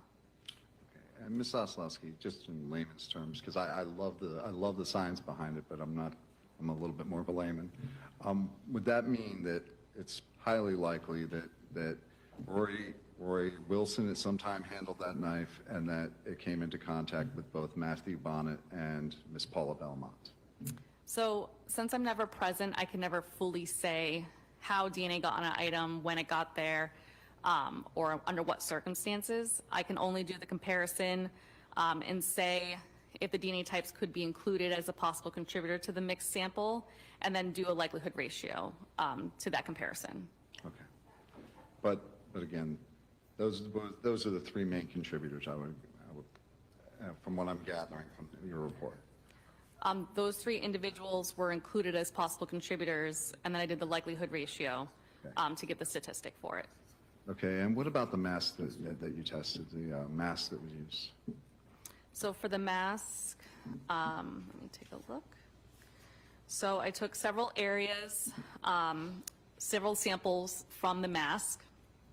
So an area A of the mask that I called, which was a area that gave chemical indications for the presence of blood. And this was on the exterior bottom right jaw area. The DNA results was a complete DNA profile consistent with a female individual. And that DNA profile matched the DNA profile from Paula Belmonte. And I did a statistic, or the likelihood ratio, to that comparison, and the observed DNA profile was greater than 700 billion times more likely to occur if the sample originated from Paula Belmonte than from an unrelated individual. And there was other limited data that was not interpretable that was observed in that sample, but was too limited to do any comparisons This to. gal is struggling So to that was speak. one area. Then there was another She's area really struggling that to gave speak. chemical indications for the presence of blood. I named this area B, and it was on the exterior right side of the forehead. And the DNA results obtained from that area demonstrated Probably the presence JB's of a mixture mama. consistent with 2 donors, including at least 1 male contributor. And then I did comparisons to all the standards that were submitted. Paula Belmonte was included as a possible contributor. I did the likelihood ratio. The observed mixed DNA profile is greater than 700 billion times more likely to occur. The sample originated from Paula Belmonte and 1 unrelated individual, then from 2 unrelated individuals. And then comparison of the profile from Franklin Tucker to the mixture obtained failed to demonstrate sufficient statistical keeps support for calling him inclusion or Franklin inclusion. Tucker. So therefore, it was in that inconclusive zone. So there's no determination can be made regarding the contribution of Franklin Tucker. And then Rory Wilson, John Johnson, and Matthew Bonnett were excluded as contributors to that mixed DNA profile. I then had an area that I called Area C, and this was also an area that gave chemical indications for the presence of blood. And this was the exterior left bottom jaw. The DNA results obtained demonstrated the presence of a mixture consistent with 2 donors, including at least 1 male contributor. Matthew Bonnett was included as a possible contributor to the mixed DNA profile. The observed mixed DNA profile is greater than 700 billion times more likely to occur if the sample originated from Matthew Bonnett and 1 unrelated individual than from 2 unrelated individuals. And then Paula Belmonte was included as a possible contributor to that mixed DNA profile. The observed mixed DNA profile was greater than 700 billion times more likely to occur if the sample originated from Paula Belmonte and 1 unrelated individual than from 2 unrelated individuals. I then compared to Franklin Tucker, Rory Wilson, and John Johnson, and they were excluded as possible contributors to that mixed DNA profile. I then took a sample from the whole interior of the mask, and that demonstrated the presence of a mixture consistent with 2 donors, including at least 1 male contributor. And I did comparisons to the standards that were submitted, and Rory Wilson was included as a possible contributor to the mixed DNA profile. The observed mixed DNA profile is greater than 700 billion times more likely to occur if the sample originated from Rory Wilson than from 1 unrelated individual than from 2 unrelated individuals. Comparison of the profile from Paula Belmonte to the mixture obtained failed to demonstrate the sufficient statistical support, so it was in that inconclusive range. And therefore, no determination could be made regarding the contribution of Paula Belmonte to that item or to that area. And then Franklin Tucker, John Johnson, and Matthew Bonnett were excluded as contributors to that mixed DNA profile. Ms. Oslowski, again, just if I put it wrong, just please correct me. Now, area A, C, B, the jury's not quite, I'm sure, we're not looking at the same map right here. Would it be proper to say that Rory Wilson's DNA was the high contributor on the inside of the mask?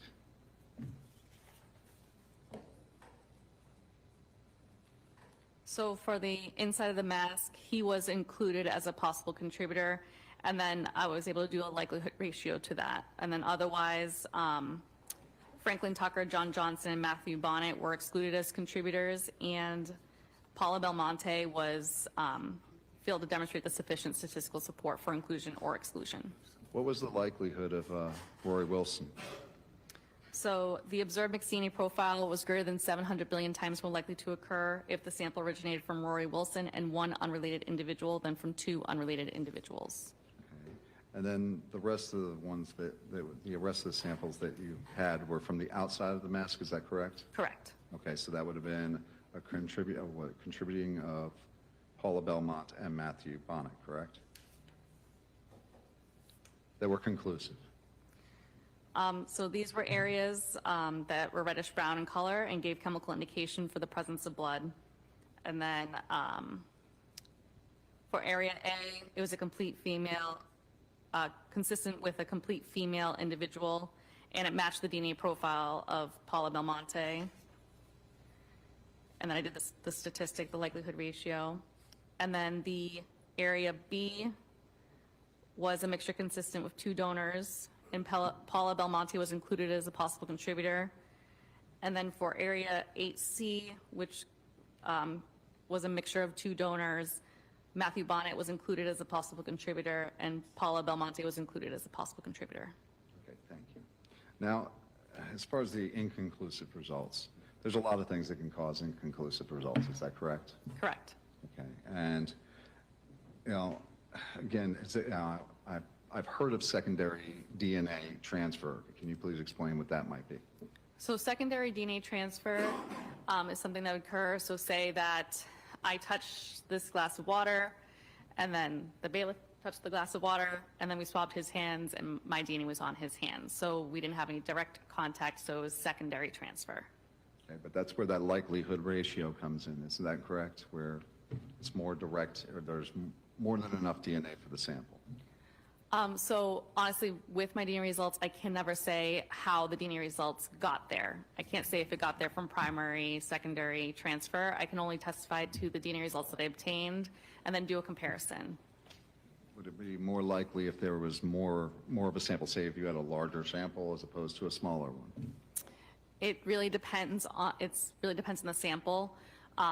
And depending on the item. So sometimes it might be a really large item, but there just might not be DNA present. So sometimes DNA just isn't present on an item. Other times there could be DNA results, but it could just be too limited. Or there might be DNA results. If there's a biological fluid, sometimes that DNA result will be more prevalent than other DNA that's present. Now, the prosecutor also mentioned gloves, how that might affect the DNA results. Now, would gloves totally block the DNA, or would it be the DNA that's on the outside of the gloves that you might pick up, in your opinion? So wearing gloves, I would expect DNA to not go through the gloves. I wear gloves at my job when I'm doing DNA analysis to try and prevent my DNA getting on an item.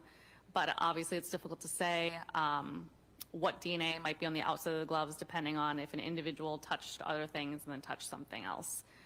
So it would be difficult to really say. Right, that would be that secondary DNA transfer would be outside of the gloves, right? Depending on what they touch or if they touch the outside of the gloves themselves. Okay. Okay, so again, we go back to those inconclusive results. They can happen for a lot of reasons, and could you explain some of the reasons that might actually happen? I'm sorry, one more time, did you say the inconclusive results, why that might happen? So with the results where I cannot say definitively if they're included or excluded, so obviously it's possible that the DNA just, when doing a comparison to an individual, their DNA might just not be present. And obviously that can be an option, as well as sometimes, as I was saying, there can be DNA that's present, but it could be too limited or not enough to be able to see the DNA types there. And sometimes there can be another high profile that could be overwhelming the sample, preventing other DNA from being present. So those are kind of the three main things that can affect seeing DNA present. Okay. Again, like if a mixture like that, it becomes hard, and I get it. Let's see, hold on. Was there any DNA from Miss Bellamont on any other objects besides the mask and the knife that you tested?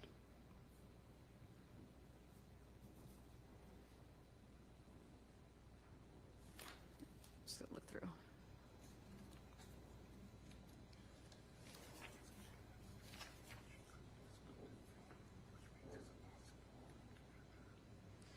So I did have some clothing that was submitted. There was a dark blue long sleeve shirt. And I tested some areas and took some samples forward for DNA analysis. So there was Yes, the Kel. inside left wrist that I took a sample from, and that demonstrated the presence of a mixture that was consistent with 2 donors, including at least 1 male contributor. And Paula Belmonte was included as a possible contributor to that mixed DNA profile. The observed mixed DNA profile was greater than 700 billion times more likely to occur if the sample originated from Paula Belmonte and 1 unrelated individual than from 2 unrelated individuals. I also obtained partial DNA profiles consistent with a female individual from the inside back left forearm as well as the inside front left forearm. And those DNA profiles matched the DNA profile of Paula Belmonte. And the observed DNA profiles were greater than 700 billion times more likely to occur if the samples originated from Paula Belmonte than from an unrelated individual.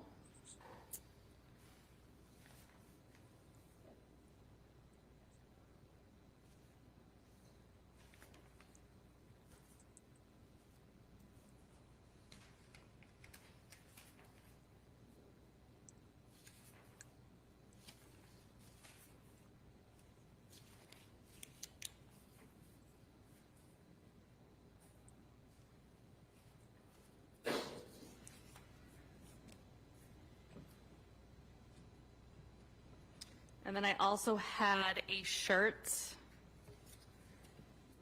another shirt that was from a Roger Roggett. And I had a sample from, let me see.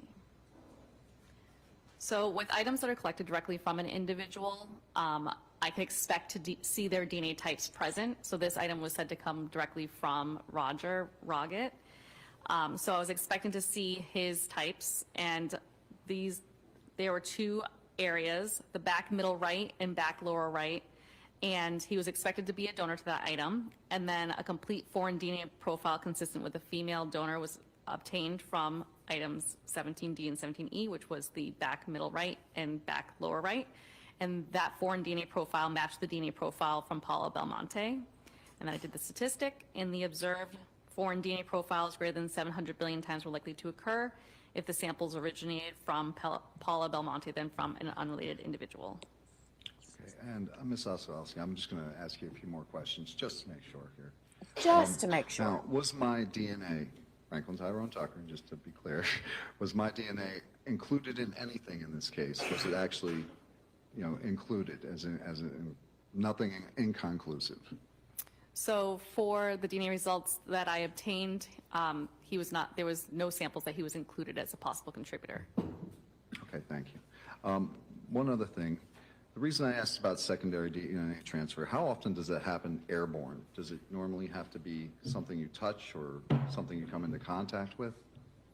I'm sorry, can you ask the question one more time? Can you have airborne DNA transfer, or is it, secondary DNA transfer or anything like that?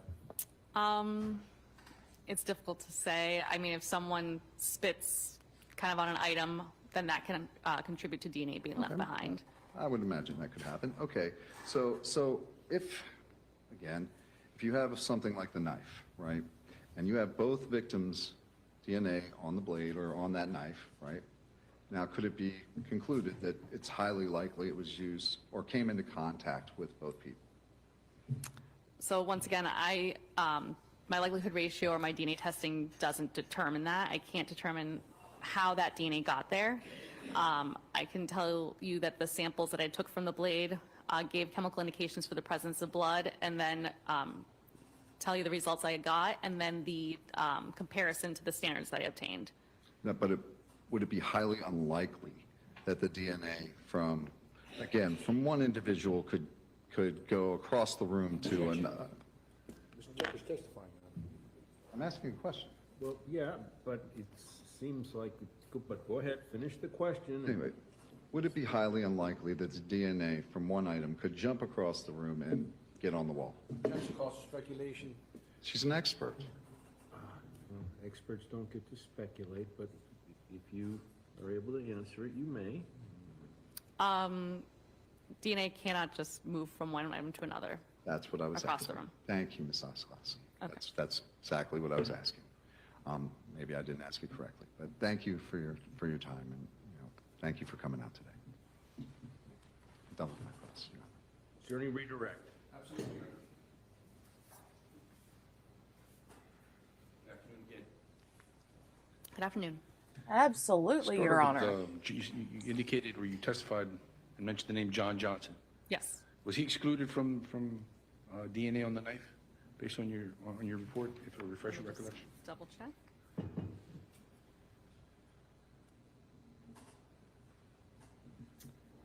So from the blunt end of the handle, he was, the comparison of John Johnson to the mixture obtained failed to demonstrate the sufficient statistical support for inclusion or exclusion for the blunt end of the handle. And then John Johnson was excluded to the DNA results from the handle of the knife. And then the two areas on the blade, as I mentioned, that matched the DNA profile of Matthew Bonnett. Okay. Just to recap for the jury, would you please recap for them the items of evidence that the defendant in this case could not be excluded from? They came up inconclusive. So for the blunt end of the handle of the knife, the comparison of the profile from Franklin Tucker to the mixture obtained failed to demonstrate the sufficient statistical support for inclusion or exclusion. So I cannot make any determination to that item or that part of the handle of the knife. Were you asking just about the knife or just all items? No, and the other items that were inconclusive with respect to this defendant. Okay, so then area B of the mask that gave chemical indications for the presence of blood, which was the exterior right side of the forehead. The comparison of the profile from Franklin Tucker to that item failed to demonstrate the sufficient statistical support for inclusion or exclusion. I agree, Kel. And then there was the interior of the mask. Oh, no, excuse me. Let me see. Nope, not that one. He was excluded to the interior of the mask.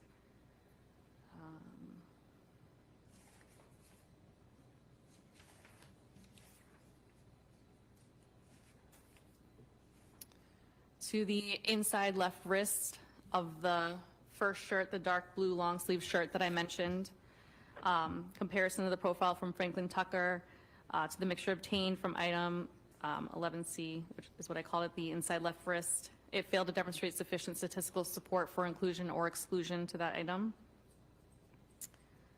And then I also took a sample from the inside right arm, right wrist, left upper arm, lower back, and lower front of that shirt, and comparison of the profile from Franklin Tucker to that mixture obtained, because it actually demonstrated the presence of a mixture with 3 donors.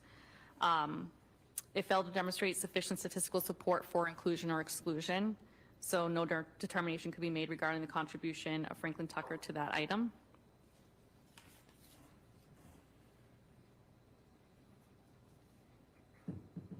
There was also a pair of black gloves, and from the right hand outside top wrist, I took a sample, and that demonstrated the presence of a mixture consistent with 2 donors, including at least 1 male contributor. And the comparison of the profile from Franklin Tucker to the mixture obtained failed to demonstrate sufficient statistical support for inclusion or exclusion, so no determination could be made regarding that item.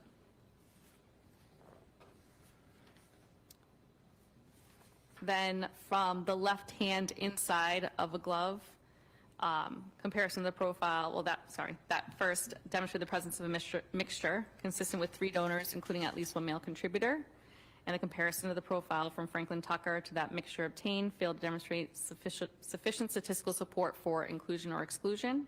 So no determination can be made regarding the contribution of Franklin Tucker to that item.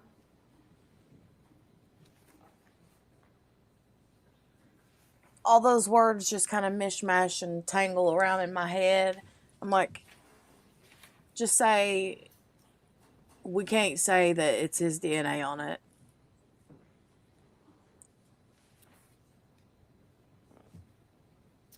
And I believe that concludes the inconclusive comparisons. So it's safe to say that there was numerous items of evidence that you didn't have a sufficient DNA sample to compare with Mr. Tucker in this case. So those are the items that I did get DNA results, but the comparison showed that it was in an inconclusive range. So therefore, no determination can be made regarding if he's included or excluded as a possible contributor to those DNA results. Okay, and just to make sure you only received 1 mask to analyze in this case, correct? Correct. No scarves, no gator scarves or anything like that were ever submitted to the lab, correct? Correct.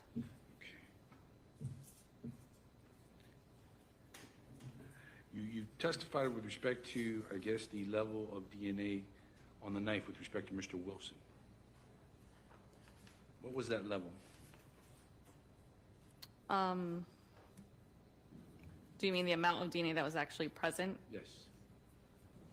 Okay, so. Find the sample first. Or do you mean the statistic? I don't know if The I got statistic, into- I'm sorry, Okay, I was gonna say, I don't think I apologize. got into the amount of DNA. Oh, the one talking so right now is the prosecution, from Tammy. the handle of the knife. Yes, ma'am. So that demonstrated the presence of a mixture consistent with 3 donors, and he was, Rory Wilson was included as a possible contributor. And the observed mixed DNA profile was 12,000 times more likely to occur if the sample originated from Rory Wilson and 2 unrelated individuals than if from 3 unrelated individuals. Now, Ms. Oslowski, if the defendant in this case is alleged to have been wearing gloves at the time of the murder and the robbery in this case, the likelihood that you would get an inconclusive result is a possibility, correct? It could be possible. I do know gloves, as I said, can prevent sometimes DNA being left behind. But as I said, I can never fully say how DNA got there, when DNA got there. I can only just testify to the results that I obtained. Thank you for your time. Appreciate it. May I recross to ask a couple of You'll have questions? to approach the bench here to tell me what the questions would be. If the state would like to join us. Goodness gracious. I mean, like there's not usually recross. So he's being super lenient. I'm going to fast forward, you guys. I know. I'm going.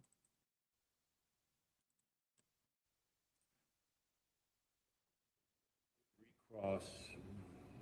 Soslowski. Time warp. I just wanted to ask 2 quick questions. Do you know how long it was from the time, from the time that the crime, occurred to when you got the first samples of DNA? The date. So the offense date was listed as November 17th, 2017. And then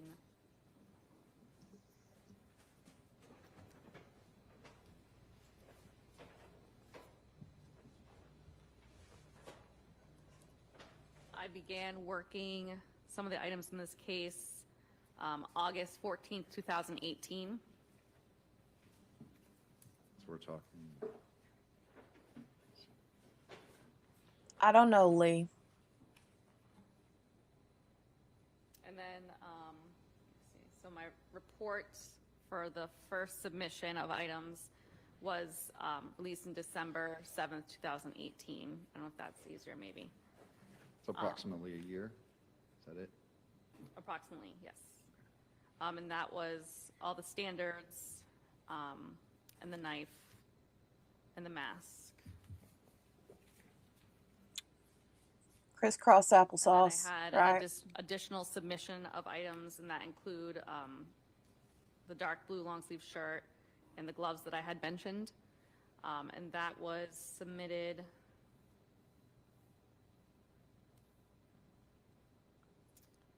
September 18th of 2019. And then my report was released on March 31st, 2020. I then got another submission of items.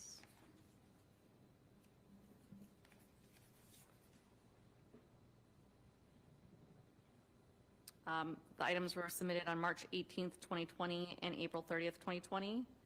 And my report was June 25th of 2020, and that was the shirt from Roger Rauget. And the buckle swabs represented as being from Roger Rauget as well.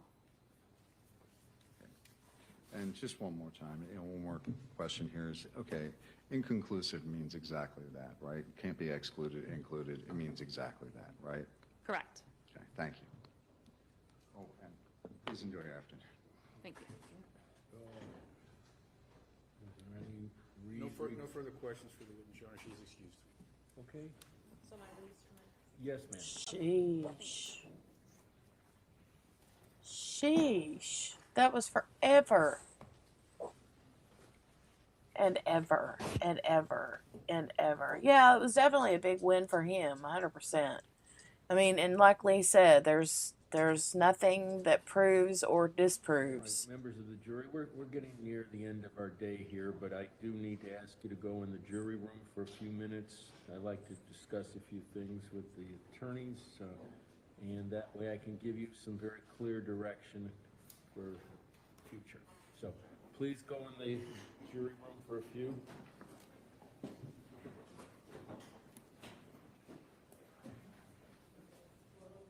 What he was doing. He was thinking about something. Let's see what this. They're going to have an argument, send him home. There's not much more left to go. Anyway, so. The time left was like, beep.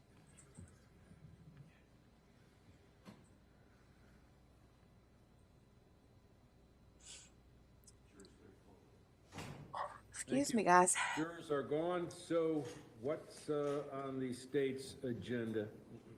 Judge, I think we're ready to rest. You think you're ready to rest, or you're officially resting, or you need a little time to We think? are officially resting. Wow. Okay.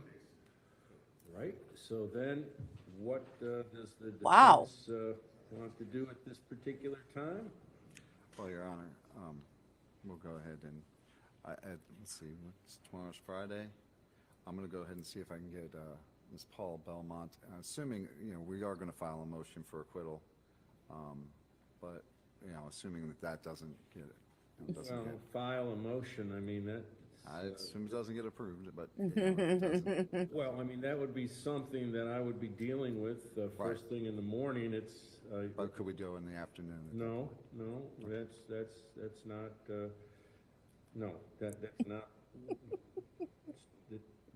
No, I mean, I can go into I'm not lengthy sure, I'm just not sure, I'm not sure of the process, Your Honor, I'm sorry. Well, ordinarily, it is a motion that's made verbally without any kind of written motion. It's ordinarily something that is anticipated, and it's ordinarily a function of familiarity with the case, and so it's not.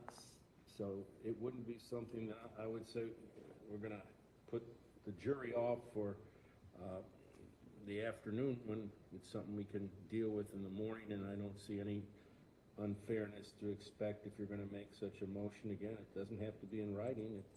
You can certainly gather your thoughts and have plenty of time between now and then to do it.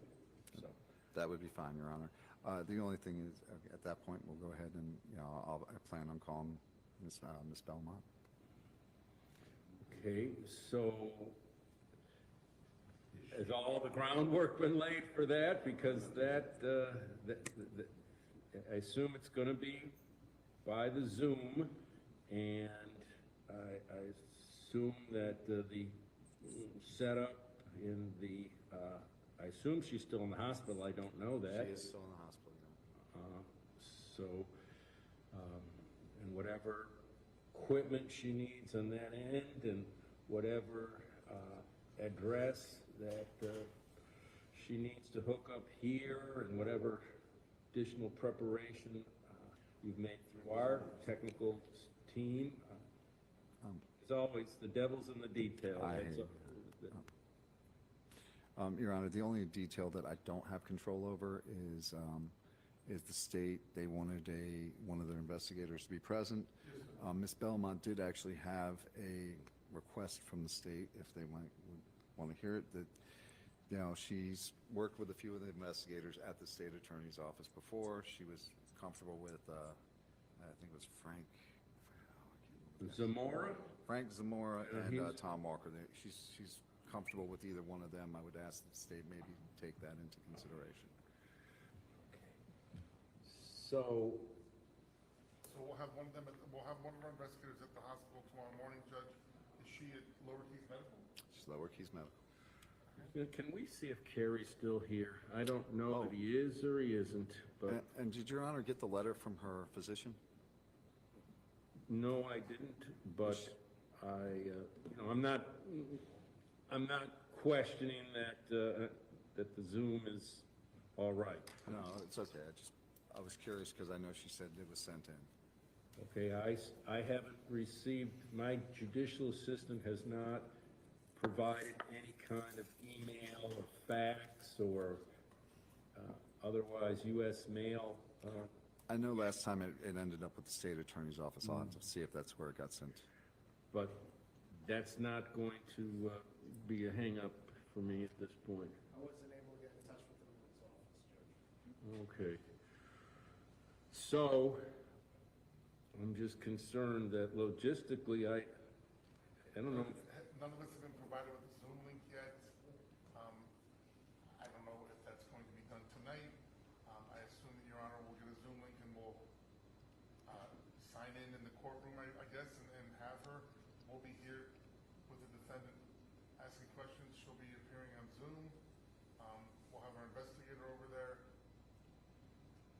It's not my witness. That's all. That's what I'm expecting. I haven't seen a Zoom link yet. So. Well, and Your Honor, again, we weren't sure if we were going to end today or end tomorrow. We weren't sure about that. So that, again, it was based on when the prosecution was ended in this case. The only thing I would ask is that for the number or the email of the tech here in the court so that I can arrange it with them. Let me ask you this. How long would you anticipate her testimony to be? I actually don't I don't anticipate it to be that long, Your Honor. Again, I don't know what they're going to do on cross, but I mean, her story is fairly simple. Can you remind me, she testified during the Wilson trial, in what form was that? That was the perpetuated deposition testimony, and it was a video, I don't know, pretty long video actually, and then the cross-examination obviously was on the video and the redirect, so that was all done through that perpetuated testimony at the Wilson trial. But it was also for 3 attorneys on the tape, so you guys probably narrowed it down to just the stuff you needed for that trial, correct? Okay, I understand we can't predict the future. What I'm trying to do is, the best I can, understand what to reasonably expect tomorrow, because what if Ms. Belmonte is 2 hours? Are there other witnesses and things you have standing by? Or? I do have other witnesses, Your Honor. I've been trying to get in contact with them to tell them, because I actually originally had them slated to run earlier. We've gone a little bit longer, so I've been trying to get in contact with them to make sure that they know. And by we, I mean I. Oh, so Yeah.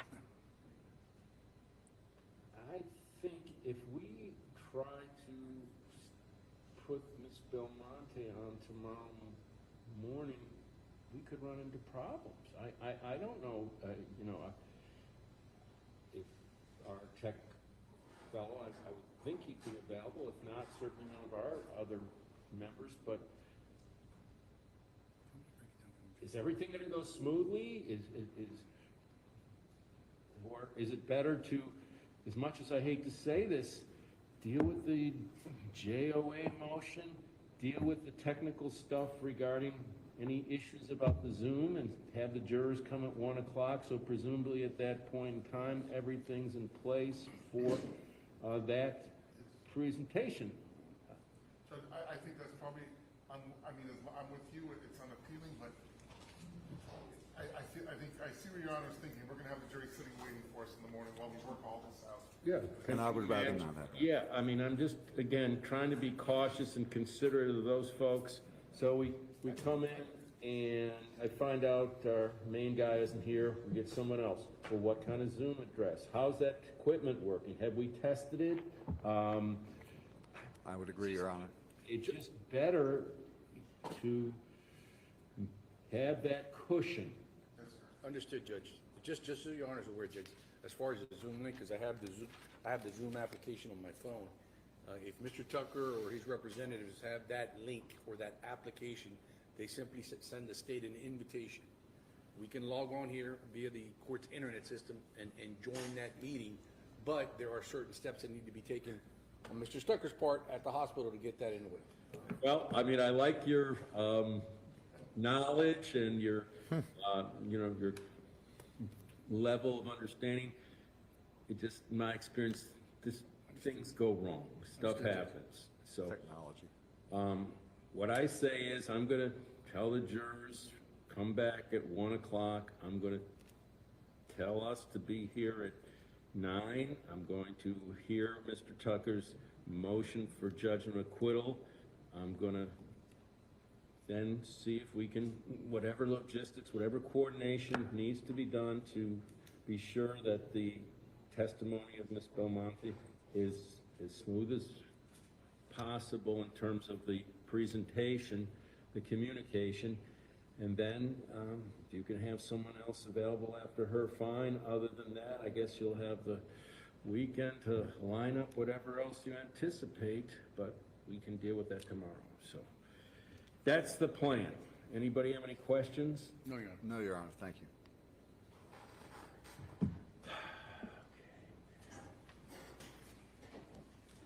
Wow.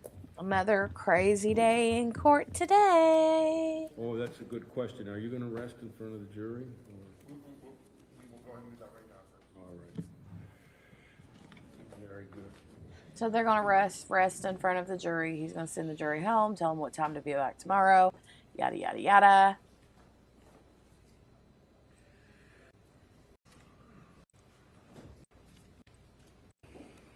All right, welcome back.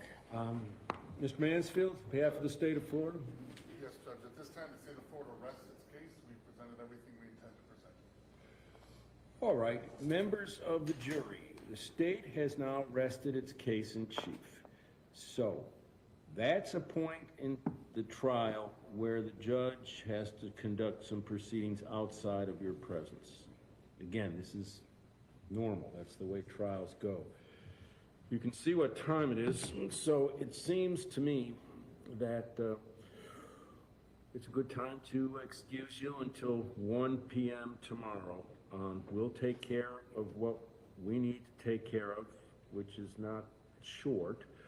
And when you come here tomorrow, the defendant will have an opportunity to present evidence in his case. Once again, I want to reassure you that we're on schedule. We're big picture, we're on schedule, and so we all thank you for your flexibility, your attention, your patience, your understanding, and your participation as jurors in this case. Remember, follow the cautionary instructions. See you tomorrow at 1.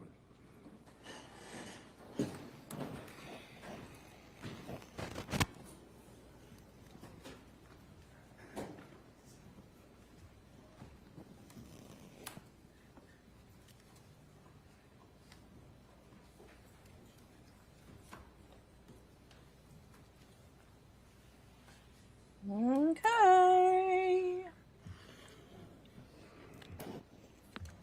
You guys, I seriously cannot wait for this to be over. I am so over this trial right now. I want it to be over. Mr. Tucker.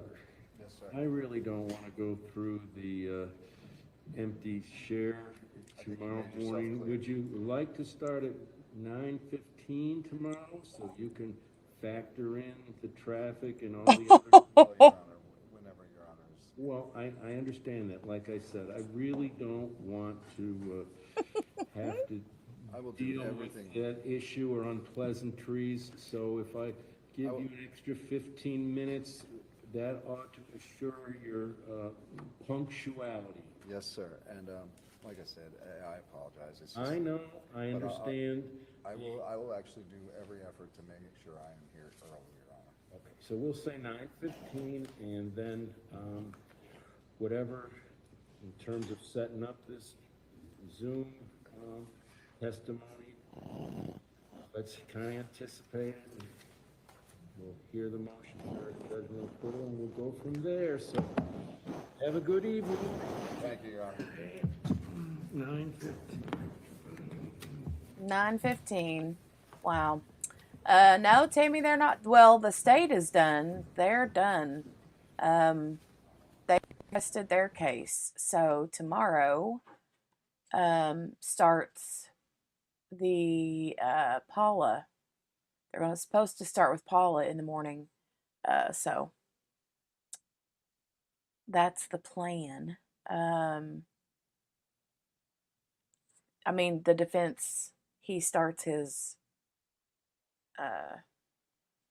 case tomorrow. So Kel's like, just to be clear, because that judge talks really slow. And in these, now kind of voice. Just to be clear. What time you're gonna grace us with your presence? Nya, nya, nya. Okay, what did he say here? Let me see. Kel says, did the other guy that's in jail now testify? The Rory guy? I don't think so. No, he's not been there. Mm-mm. No, I mean, and see, it's pretty, like, there was no testimony from Penny Phelps, who was the investigator that gave the Travis guy interrogated him. Yeah. I don't know. I don't think they have a leg to stand on. I think he's gonna walk. And as well he should if they can't prove a case against him, you know. No DNA, inconclusive DNA, if that's what you want to say, but I don't know, Kel. No idea. I will say, might ought to go look. Just go Google Treehouse Murder, Florida, Tucker, whatever word you want to include. Go look, because some of that, there's a lot of stuff that I'm like, not quite sure about. So, not quite sure. All they really have is one man's testimony. Yep. Well, they have his testimony, and they have the Roger Rabbit guy's testimony.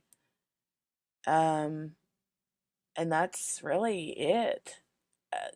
Other than, the witness that showed that his DNA wasn't there, Hey, Chaloon. Got a lot of catching up to do, but hi, hello. Hope everyone is well. It's good to see you. Good to see you. But yeah, I just don't think that they've got anything. I think it was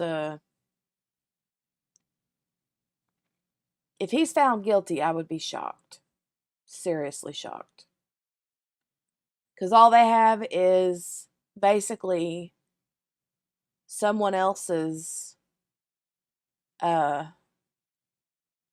testimony, and that's really it. That's really it. The word of someone else.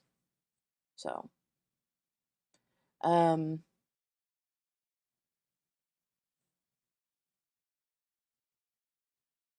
something else, I was watching because there was another victim. His name is Todd O'Quinn. He was there when it happened. He wasn't, didn't bring him up on the stand either. They didn't have him there. And he was actually there when the guy came out with the knife. And he said he like ran him over on when he was running out of the treehouse through the yard or out in the street or whatever. And he said he was like, um, he like went like that, and the guy went to stab, and it went right between his fingers and sliced like one of his fingers right here on the side. And the knife went through his shirt. He had like a long sleeved white shirt on. And he said that another guy, the first guy that he saw that ran out, he said he said it was a white guy, and he said he saw him pull a mask off, and he had brown hair. So I don't know. No idea. I don't know. Bubbles Crafty Corner says when one wants to represent themselves is because they don't want to be put on the stand to be questioned, is what my brain is saying. Well, I mean that's probably true. Probably true.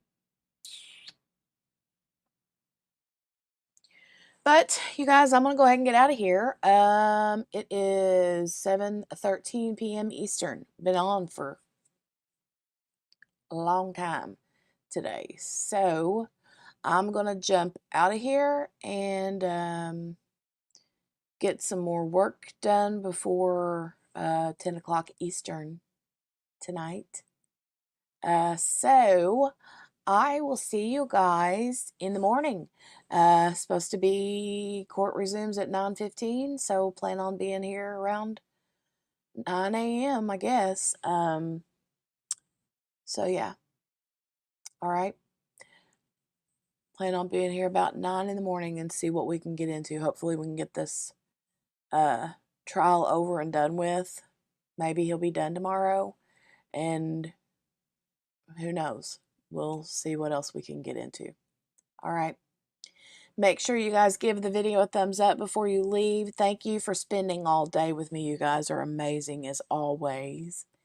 And I appreciate my little group of moderators in here. You guys are awesome sauce. So I love you. I love you guys. Big old macho. All right. Yeah, Tammy, I'll see you tonight, hopefully. All right. All right. I'll see you guys tomorrow morning. Bye.